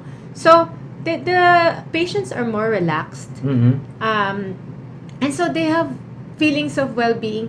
Alam mo, when we went to the cancer ward of Baguio Medical Center, we had actual, anecdotal lang to ha, the parents would come to us and say, oh, buti na lang dumating kasi the kid was crying and throwing a fit kasi masakit daw yung injections. Kasi there was like treatment and mahapdi yung gamot. But when the doctor dogs came in, he was more open to the treatment and the shots kasi he was like, his mind was on the dog and making the dog feel better. He was trying to brush the dog and so even cancer kids, sabi nung mga sa National Children's Hospital, meron daw isang bata doon. She was visited by John Lloyd. And so John Lloyd is a dog? No, John Lloyd, the actor. The actor. So the kids were excited. Pero sabi nila, na the doctor dogs came and the excitement was parang mas greater pa for the dogs than John Lloyd. John Lloyd. Kasi kids and dogs are like, yeah, they might be excited by John Lloyd, pero maybe parang, there's also a biological bond na rin siguro, no? I don't know. By the way, I named one of our cats before John Lloyd. okay. Si John Lloyd. Anyway. We have one story pa nga. Pero walang doctor cats. Wala. Manghirap, no? Kasi this is a program from Animals Asia Foundation in Hong Kong, and we asked them about other species and they said, let's not make it complicated kasi may testing process. We don't want to like add another species pa and then get so many, we just have standards for the dogs. So, yun, one of the more favorite stories that I like to tell is the one in Hope School for Autistic Children. So, we visited, the dogs visited, the very first doctor dogs, they visited there. And then, the teachers started whispering excitedly among themselves. Sabi nila, the young boy was talking to the dog. And sabi namin, don't worry, ma'am. They do it all the time with our dogs. Parang this is normal. This is no, you don't understand.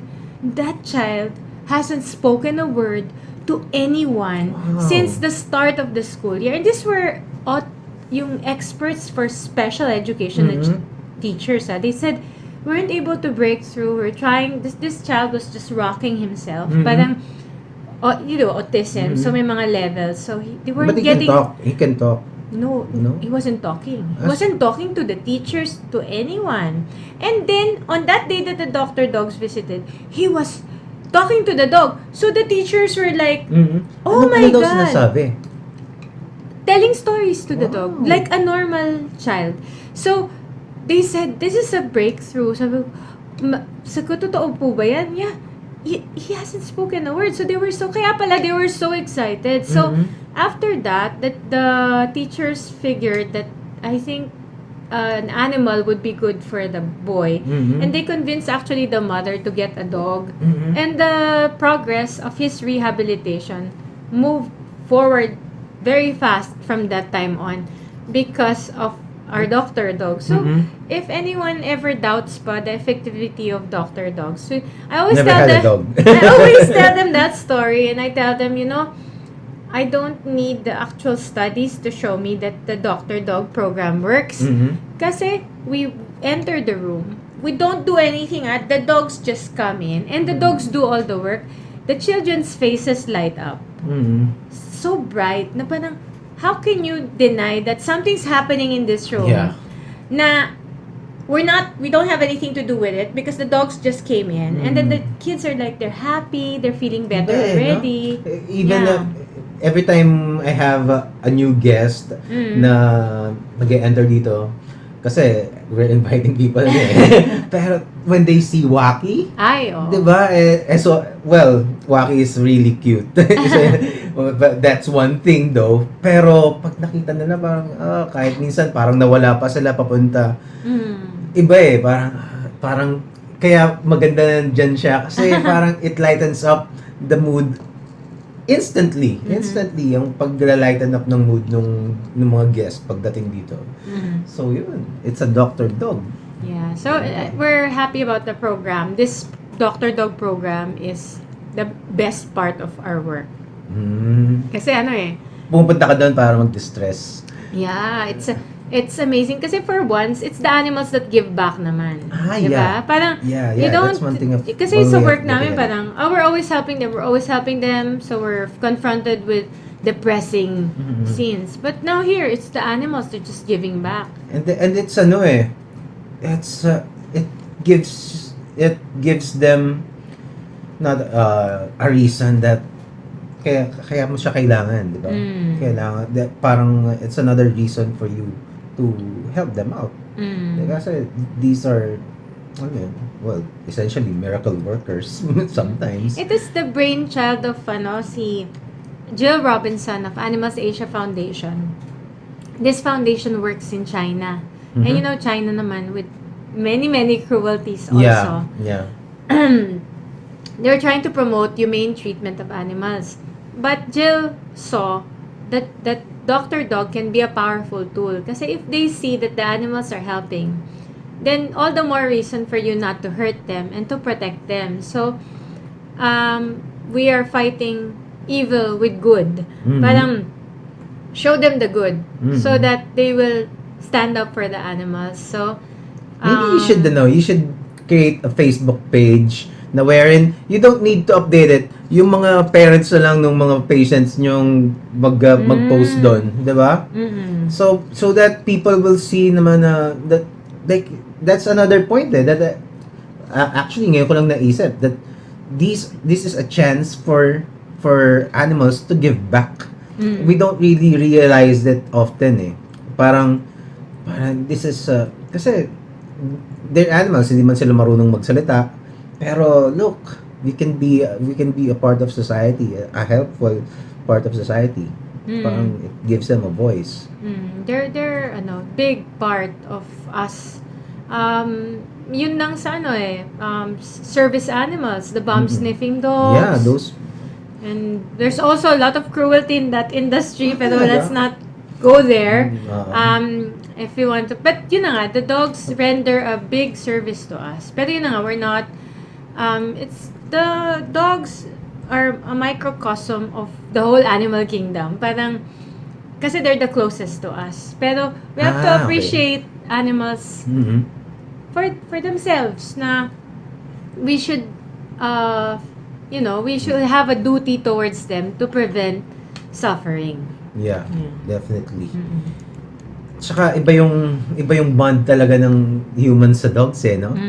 Parang you can't help but at least prioritize them, but be a little parang what's the term, parang magkaroon ka ng favoritism towards dogs. May bias talaga sa dogs. I mean, admittedly, humans have more bias na favorable sa dogs than other animals. And sometimes it's frowned upon, like people are more of dogs than pero yun nga, you can't blame them kasi nga we share our homes with these animals. Like for example, in Oro, when there was cruelty committed against the dog, malaki ang uproar. Similarly, we protested against the cruelty done to a pig and a chicken in Balangiga. There's this indie film. Now, we also put out a strong statement and we wanted to file criminal charges. Pero the outrage, the uproar wasn't as loud as Oro because it was a dog. Ito yung parang yung sa kabila, pigs naman. Pigs, pero it was really bad then for the pig because it was impaled dun sa gitna and the pig didn't die immediately. It was writhing in pain for a full few minutes into the film. Talagang you would see it was suffering greatly and we were horrified. It's an awful film, this Balangiga, and yet it won awards daw. So we still have a long way to go in terms of making people aware that suffering is suffering and you shouldn't be making animals suffer just for the sake of a film because there's many ways of achieving the effect. Pwede mo namang implied. Like when we do a film where a person is killed, you don't actually kill the person, but we make the viewers believe that the person was killed, Oh, and it's parang you're just doing it for shock value. Yun nga That's it's a petty trick, 'di ba? Mm. Parang come on. I think if filmmakers aren't very talented, then they resort to the shock value. Oh, Kasi if you had talent and a bit of skill, you could actually achieve the same effect without doing the actual harm. Kaya nga sinabing depiction eh. Yung parang, when you make a rape movie, you don't go out and rape an actual person. You make it so believable that people are like, ano. But if you're devoid of talent, like the one who made Balanggiga, then, all you have is just, you want to shock people because you want them to be shocked. Because there was also parts of the film where people were cursing and saying mga obscene things. So I guess Unnecessary naman. unnecessary. Just I for think, the sake of it. yeah, just para lang magkaroon ng reaction. So in a sense, talagang it was disappointing kasi Balanggiga came after Oro. So we thought na people would have learned by that time, pero no eh. And then there's still this discrimination between like dogs and then pigs and then but there's a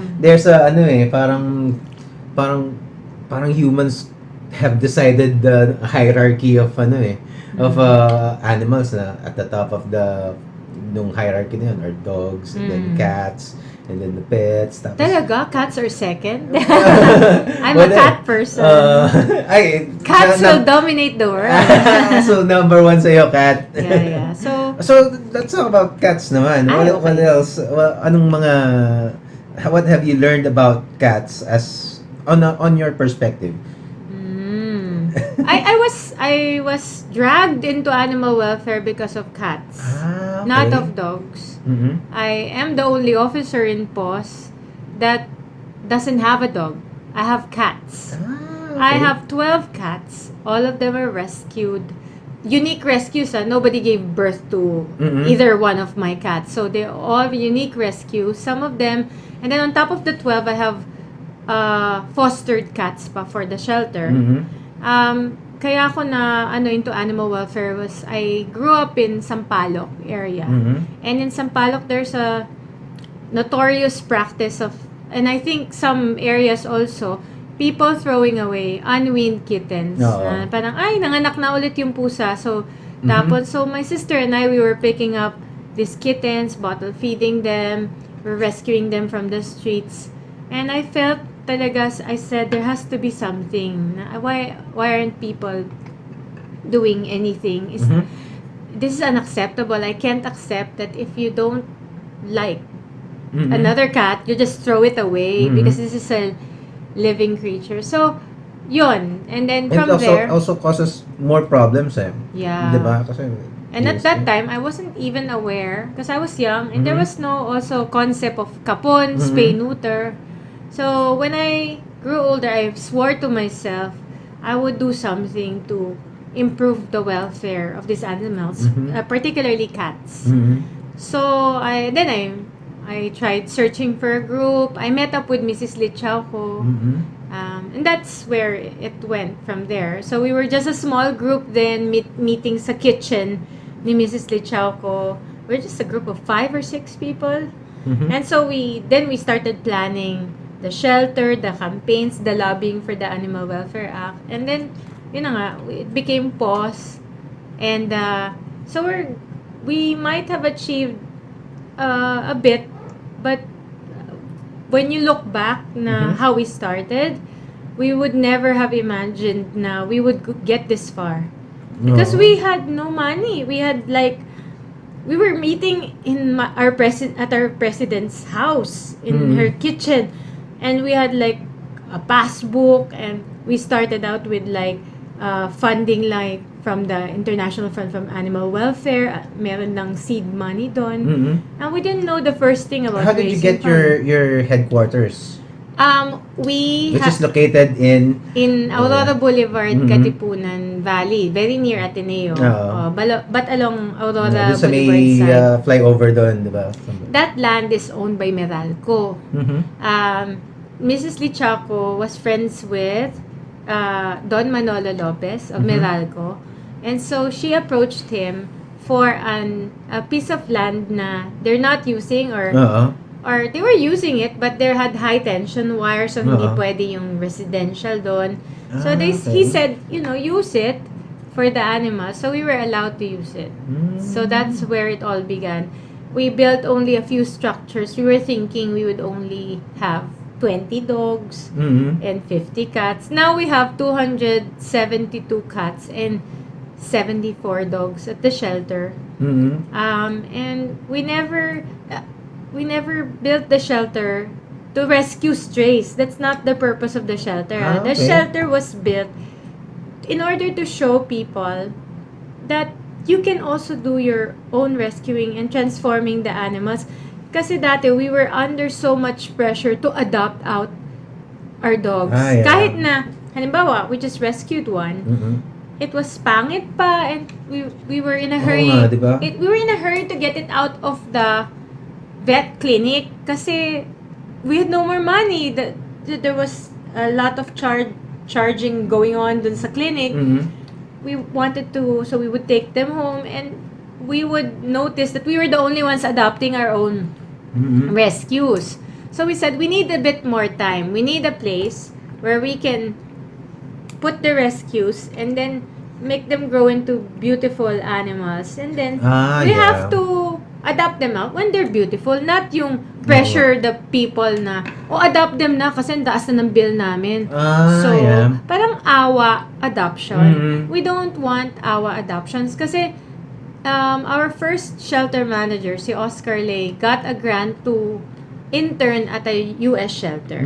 And he learned that US shelters don't pressure people like, pangit pa or maawa ka. Kasi dati, that was the old way of adopting out eh. Maawa kayo, kawawa this dog without fur, ganon.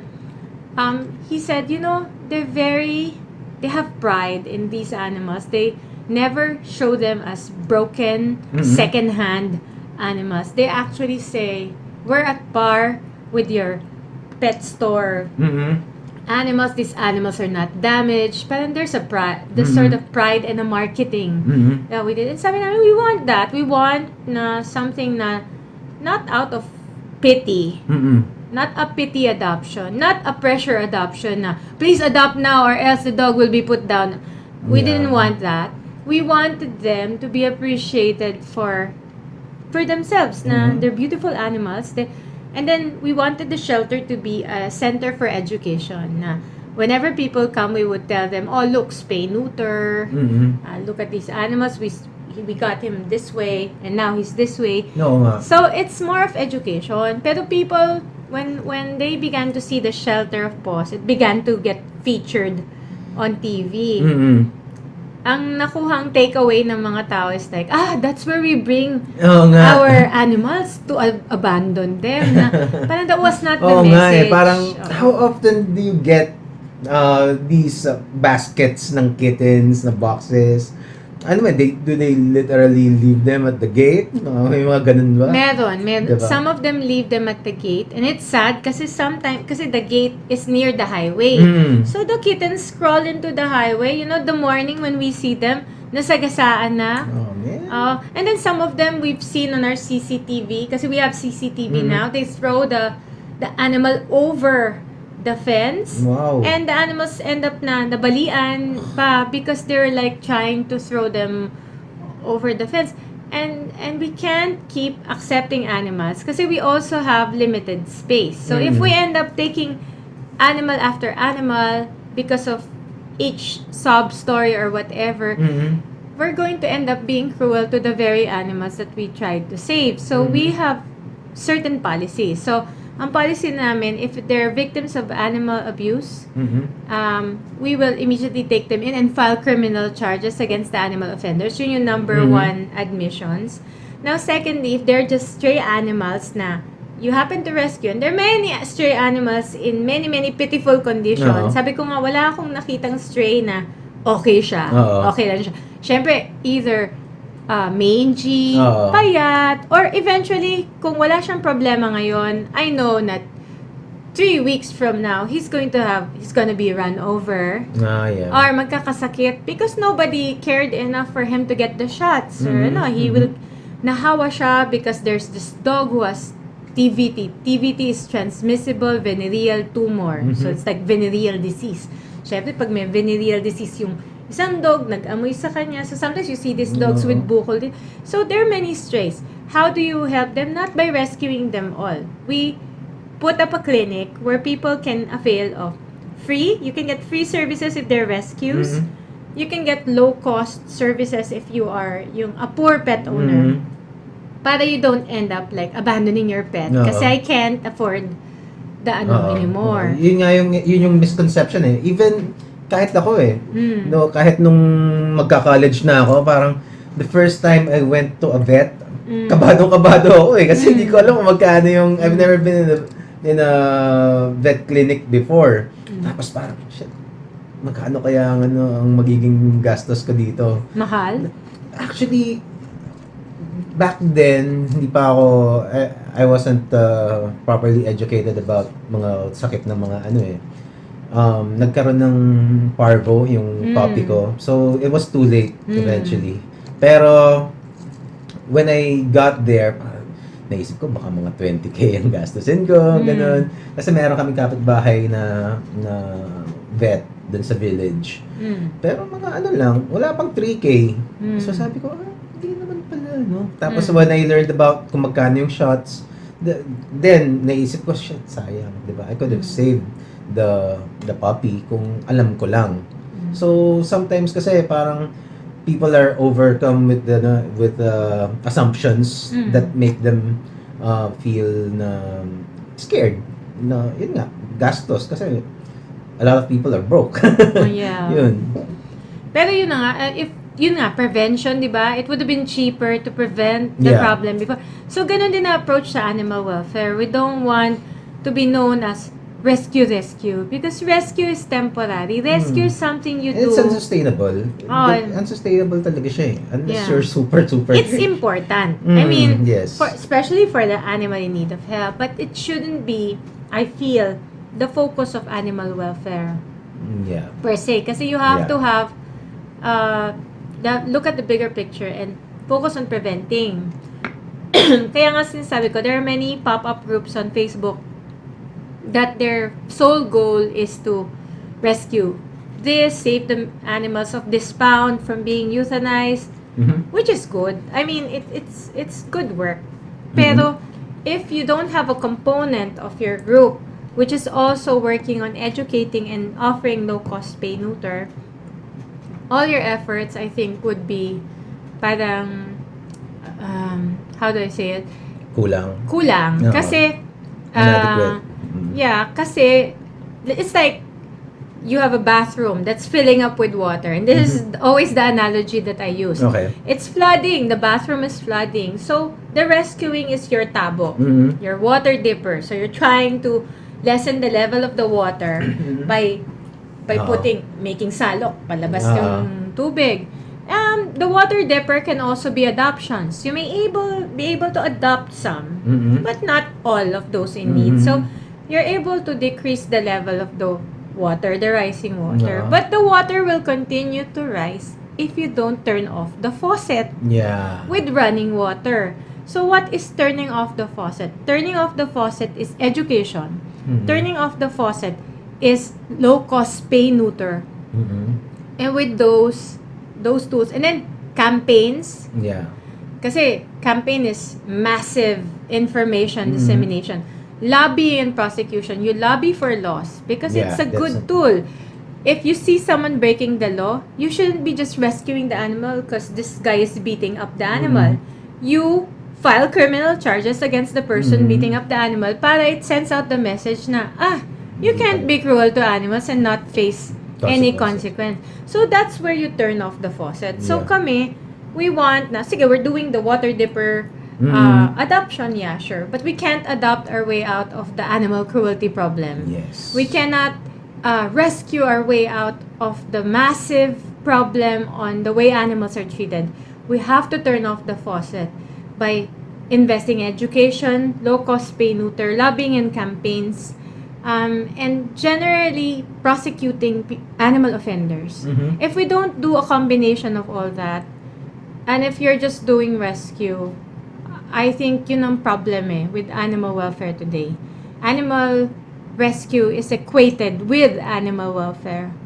It shouldn't be the main thing. It shouldn't be the only thing. Yun. Yeah.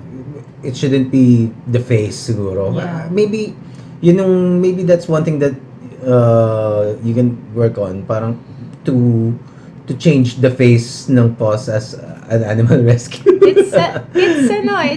It was inadvertent when we put up the shelter. We didn't want to. But Well, then, the exposure kasi nga, like you Oo. said, when people saw that, meron ka pa, nandyan pala kayo, ha? Yeah. And then, yun ang takeaway message. Pag na-feature kami ng media, it's always, the rescued animals, ganun. Kasi mas exciting yung rescue. And then they watch, Pero nakikita ka rin animal rescue. When yun nga, parang as crusader against yung mga to persecute, para ma-charge yung mga offenders, di ba? Because we want to. We actually call media to inform them na we prosecuted. Kasi otherwise, if we don't call, sometimes these things get swept under the rug. Wala na So it was also very deliberate messaging in our part. So what there are other organizations like PAWS pero they specialize in other aspects like yung sa birth control, di ba? May iba, birth control, which is good kasi parang they're more focused on prevention.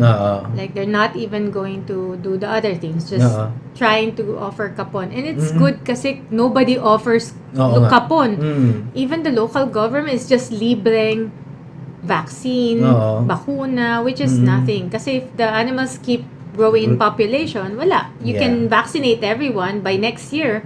That 100 animals would have compounded to 1,000 na. Yeah, because depending on how many litters the dog has had. So, spay neuter is important. So, anyone who does it, hats off to them kasi they're working on prevention. Maybe just one aspect of prevention, but it's a big part of prevention. And it's probably one of the most expensive costs. Kasi it's, one, we would require doctors who train, and two, may mga medications yun So, yan. Yeah, and there's a big amount of human resources for running an organization. Nakala nila PAWS is some big org. We only have 3 people at the office. Okay. And sometimes I answer the phone if people have called PAWS and tinanong ko sino ang nag-answer na phone and I said, it's Anna, that was me. So, we're very undermanned. We need more people stepping up and not just calling, not just posting on Facebook, not just following, but maybe giving support by either adopting, volunteering, fostering. Fostering is temporary keeping. You're not adopting a dog. You're just fostering. So, you can help. Paano yun? How does that work? Sometimes when you rescue, for example, you see an unweaned kitten on the street. So, you bring it to PAWS, thinking that PAWS will get it. But what we will say, even our admins, they will say, we can't take in the kitten right now because there's no one who will bottle feed every 3 hours. Can you do it? We'll give you some kitten milk, a feeding bottle, and then can you try your best to feed it every 3 hours? Because we only have 4 caretakers. Our 4 caretakers take care of over 300 animals. And the 4th caretaker becomes a clinic assistant during the day. So, during the day, there are only 3 caretakers. Na may clinic kasi kami, so may clinic assistant. So, there's, with over 100 animals for each caretaker, there's no way na we can bottle feed pa na. So, you offer to bottle feed the kitten until it's fully weaned or it can eat solid food. So, once it can eat, then you return to the shelter na. You can return. And so, you're helping the shelter in terms of manpower. What is the most important legislation that you need to get? Tingin mo? That's very tough kasi we have a lot.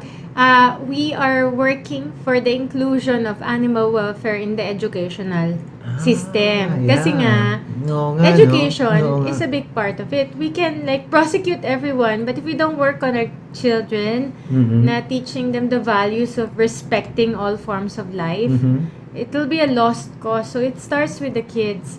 Yes. We want to have it in the curriculum. Right now, we're getting in there, the humane education, we're getting in there through the after hours na school, yung mga extracurricular activity. So, some schools have the pet lovers club, may ganon. Oo. So, we get there and then we tell them spay, neuter, ganon. Pero sana, it is part of the curriculum para mas consistent. Sana pala nag-start ako ng Pet Lovers Club Yeah. nung high school ako. And also, we're trying to, aside from the rules that we're trying to get the animal actors protected, na you cannot kill an animal or harm an animal just for the sake of making a movie. We've done the rules and regulations for that. It's not a law, but an IRR, or an implementing rule that we've created under the Animal Welfare Act. Another important move that we're doing is trying to prohibit animal experimentation at the elementary school level. Ay, oo nga, no? Kasi Yung mga frogs na... we're arguing, and the scientists are with us on this, na the children are too young at the elementary level. Walang supervision ng PhD. In fact, PAWS is gunning for maski secondary. They shouldn't have it. In fact, as an org, we are against animal experimentation. Let me just say this. And we want animal experimentation to be done away completely. Kasi there are many, like Harvard Medical University doesn't do dissection, and you can't say that Harvard medical graduates are inferior to Philippine medical graduates, diba? So, and also, di ba, yung mga experiments like yung mga makeup, Yeah. yung mga cancer, maybe I can let it pass kasi it's cancer. Pero yung mga makeup, parang... yun. So, and then, Body Shop does not test on animals, but you can't say that it's inferior to mga makeup that tests on animals. So, kumbaga, we're capable of may alternative naman. Diba? making products that have not been experimented. So, sabi namin, similarly, we're just trying to stop the cruelty at the elementary and secondary school levels. So, in the IRR on animal experimentation, PAWS said, can we strike out high school and elementary students from having any form of experimentation? I never got it before then when we parang back in high school, parang we had frogs na parang bakit mo kailangang i-demonstrate pa na if you parang pierce a frog's head para yung brain niya, oh my gosh, mamamatay siya. Hindi ba obvious na yun, di ba? Ganun ang ginawa So, ang nangyayari parang tapos ang ginawa niya pa this frog, yung isa naman hindi, parang may chloroform, so tulog siya. Tapos saka mo siya i-dissect, so you can see the heart beating. So, ang pointless So, bakit kailangan gawin to, diba? Yeah. So it just desensitizes the kids, and it just teaches them na disregard life, na parang okay lang, kasi after that experiment you throw the frog away. It's a life that's wasted. It's the same experiment. It's on books. You can have it on video. You can have just one frog for the entire student. But they have to like one frog each student. So diba? parang wala ka na, you don't really promote respect for life. So sabi nga namin, sige, at least at the elementary and secondary school levels, can we not have this? Kasi walang supervision. And then, admittedly, kids can get hurt while doing the experimentation. And a lot of kids really don't care. Parang for some of my classmates were parang natatawa lang, not really learning, not really performing, hindi naman scientific yung approach. Diba? It just becomes wala lang. It's just so it teaches the opposite pa, na parang life is wala naman siyang naiintindihan dun sa so diba? So yun, so that's why we're lobbying for that. So we're fighting for that din. But we're being opposed kasi naging K to 12, and I understand in the high school level, on the high school level, meron na daw nag-i-specialize on like medicine. So kasi when I medicine na? there are strands now on K to 12. So, okay. parang high school pa lang yung kid, there are already like directions where they can go to. Kasi I argued that when I was in high school, I was never asked to dissect a frog. Mhm. And I later on took economics. Mhm. Na, buti na lang, I wasn't put through that experience kasi it Mhm. would have been totally useless. And my classmates were like, they ended up lawyers, copywriters, advertising. You don't need that. Now maybe you can argue pa for medical, like if you became a doctor or something. Pero not all of us went into the medical field. So I said, please strike it out sa high school level. But they were saying na since K to 12 na, may strands na, and they're Mhm. beginning to choose their courses na. Oo nga, 'di ba? So now I don't know how K to 12 works. We're trying. But are they really choosing na well already? Kasi when I was in high school, hindi ko pa rin alam eh. Yeah. Although I've always been an artist, I probably end up being an artist, pero parang back then what if I try becoming an engineer, di ba? Yeah. What about architect na lang ako? So kaya iba, di ba? So I hope they will support our move to parang just not have the experimentation at the high school and elementary school level. Maybe they lalo can na have sa elementary, it. di ba? Yeah. Sana they can have it na lang. We're still not in agreement about experimentation. Even the pero- insects parang they're gonna make you catch insects, tapos dadalhin lang doon, tapos yung iba, they would catch butterflies, yung mga, may mga nagdala pa nga ng mariposa na, Yeah. and those were endangered na pala. Oh my gosh. Kasi diba, parang, diba, just to, papakita mo lang. Meron ako, isang kaklase ko, nagdala ng mga ipis. Oh my gosh. Nakalagay sa bottle. Grabe. Oh gosh. Okay. Anyway, yun na nga. So, we're working on those. So, they're all important. Sometimes it's hard to tell you which is the most important piece. We're also trying to fight for marine mammal protection kasi right now, under our Wildlife Act, only the Hindi kasamang hindi- marine mammals? kasama pero not enough protection. Parang yung butanding lang yung merong Siya yung superstar. Oo. But we have a diverse of marine mammals, and the Like- Shark Protection Act, we're trying to support yung Save Philippine Seas and Marine Wildlife Watch of the Philippines on that. So we're also into other animals. Maybe people see us only for the dogs and cats, but we do work on improving legislation for other animals as well. Okay. Ano pa bang mga marine animals ng Pilipinas? Marine mammals specifically? Marine mammals, we are The dugongs is one. dolphins and Dolphins. Yeah. whales. Whales. Oo. Ano pong may mga humpback whales na dumadaan sa atin, no? Madami. We have the most number of we're among yung dinadaanan ng Oo. mga marine mammals. That's pretty, I'm not very well versed on yung mga species, but I understand we get a fair amount of yung mga, kaya nga merong mga dolphins na stranded, and then kinukuha pa sila ng mga ocean adventure, these marine parks, and they claim that they're rehabilitating them, but they're only using them to perform in their facility. So that's kind of twisted. So we need to have actual rehab centers, because if you're a rehab center for wild animals, you are actually rehabilitating them for immediate release into the wild. Can you explain to our audience kung why yung marine parks are not really a good idea?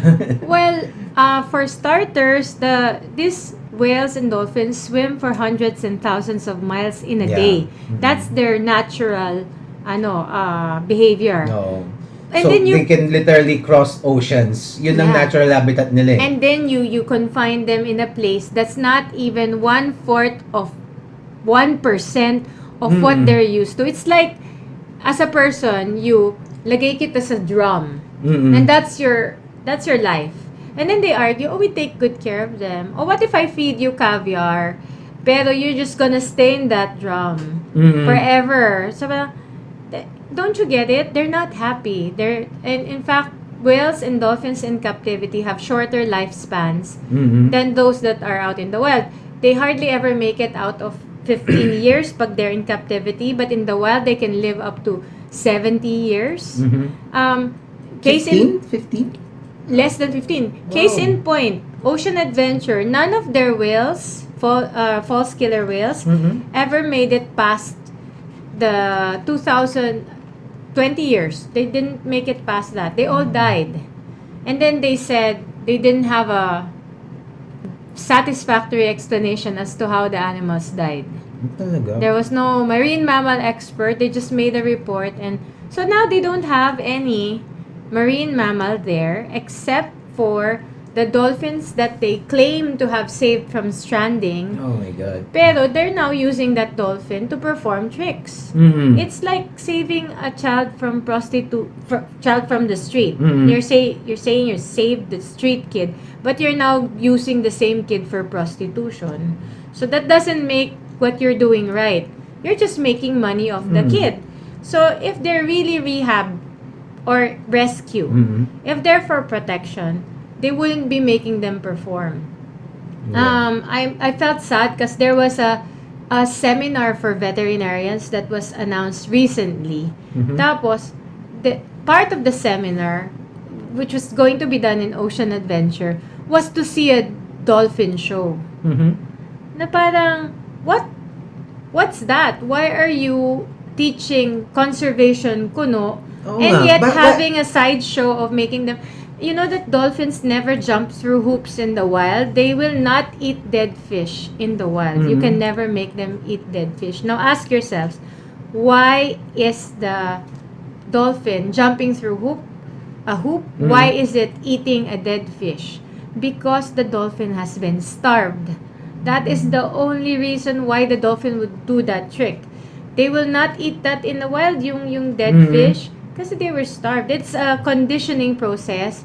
You can never make a wild animal perform unless you make it bend to your will. Yeah. By like the elephants in yeah, diba? you can't make hindi katulad ng dogs. Dogs you can make them do tricks by positive reinforcement. Yeah. You just withhold a treat and they're domesticated after all. They live with us. But if these animals don't live with their own kind, if you take them from their natural habitat, that's cruelty in itself. Kasi the animal is unhappy. Social animals, elephants are social animals. Yeah. Dolphins are social animals. So, by just taking them from their families, that's already cruelty. And also, it's as in the case of the elephants, it's literal torture eh. Ever since childhood, since birth siguro pa nga. Parang they're chained and then beaten so that they would follow kung sino man yung master na nandun. And to also allow people to mount them para makapag alam mo yan, ano bang tawag doon? Elephant riding experience kayo. So sa likod nung experience na yun is a lot of torture for the animal, for the elephants. You can Google this. There's a lot of videos on Facebook or on YouTube also to na papakita yun. Diba some people yung elephant na nagpe-paint, diba? May mga ganun pa sila eh. Tapos nagfo-football. Yeah. Yun. For us, I think for Pinoys, the concept of cruelty has to be very visual. Parang has to be beating.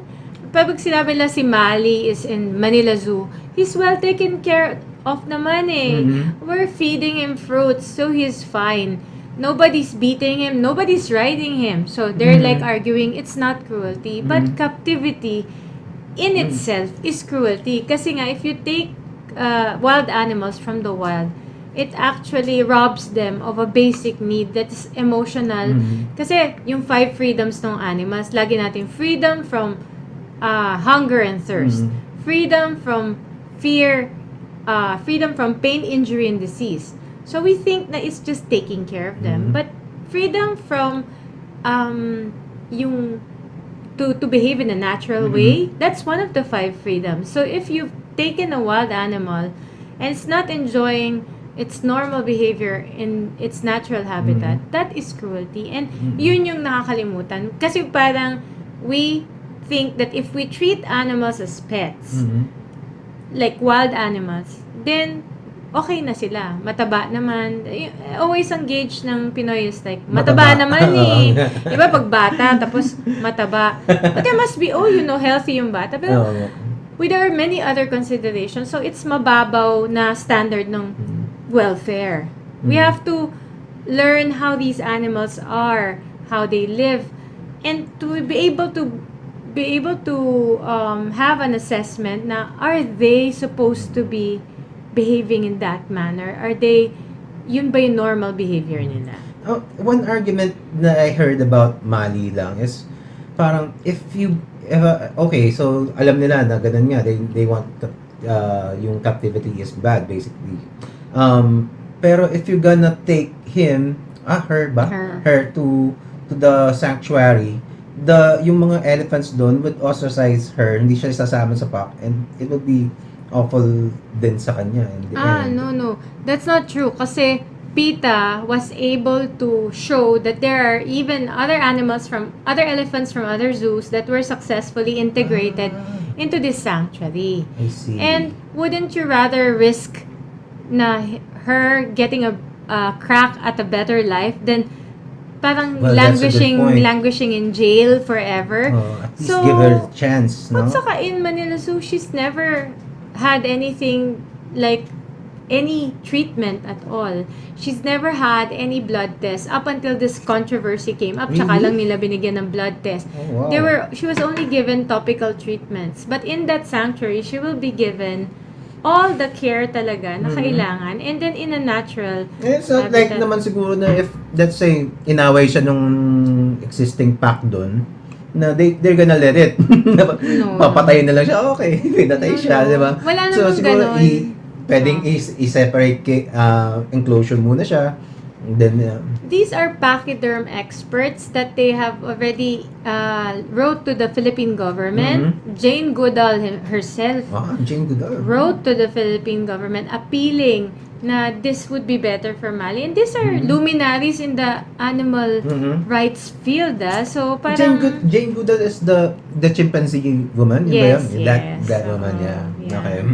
So yun, parang if you don't listen to the experts and then you feel na you know better for this animal, then I think there's something wrong with that. Kasi we should be willing to learn from the experts in the field kasi they're the ones who have experience with elephants and ganon. This is torture. This thing that's happening with Mali, it's torture. And people are just fooled by the parang concept na, well-fed, and it's in that's not enough enrichment for an elephant. Well, also, I think yung caretakers niya were also attached to her na rin. But they would have to let go siguro. But that's a selfish reason for it. Kasi if all these movies that you watch where they have wild animals, Free Willy, who's that? Big Joe, that gorilla na para. All the endings have like they had to let go so that the animal will be with its own kind. It's not a selfish kind of love would be just holding on to the animal kasi you've treated it like a pet. It's not a domesticated animal like a dog or a cat. So by taking wild animals from the wild, you're already being cruel. Ang dami na from the dogs to the ganun wildlife. talaga dito, diba? At least ang dami mo na-cover, na-explain mo lahat, dami nang naintindihan. So, yun, ilang hours na tayo kayo? 2 hours 30. Oh my Whoa! goodness! I think we should wrap this up. Oo nga. So, it flew by, di ba? Yeah. Wow, this is great. Pero, I'm sure ang daming nanonood. Actually, 11 is and it held on 11 people. Oh. It's, Thank you. Those are probably PAWS volunteers. Thank you. Yeah, well, like I said, after this, just please share. I'm gonna be cutting clips na shorter that you can share on. Use it any way you want to in your advocacies. I'd be honored to contribute. This is my little contribution to PAWS and to our friends, the animal friends. Yun. Do a podcast in the shelter and with our shelter animals. Ganun. Oo nga, no. Sige. On the spot ka tuloy. And on that note, Oo. thank you so Thank much you, again, thank you, Anna. thank you, Thank you thank you. so much. We'll have you again. Hopefully, madali kang mahatak next Yes, time. yes, always. Oh, Yeah. basta just let us know kung merong if you need to ano yun. Basta may vegan cakes. Ay, oo. Oo, Miyucha. Mute siya. Pakita natin ulit. Ang aking dakilang sponsor, Miyucha. Lux Cakes. Woo! Alright. Okay. And on that note, thank you. Good have a great evening to everyone. I'm with Miss Anna Cabrera and we're signing out. Bye.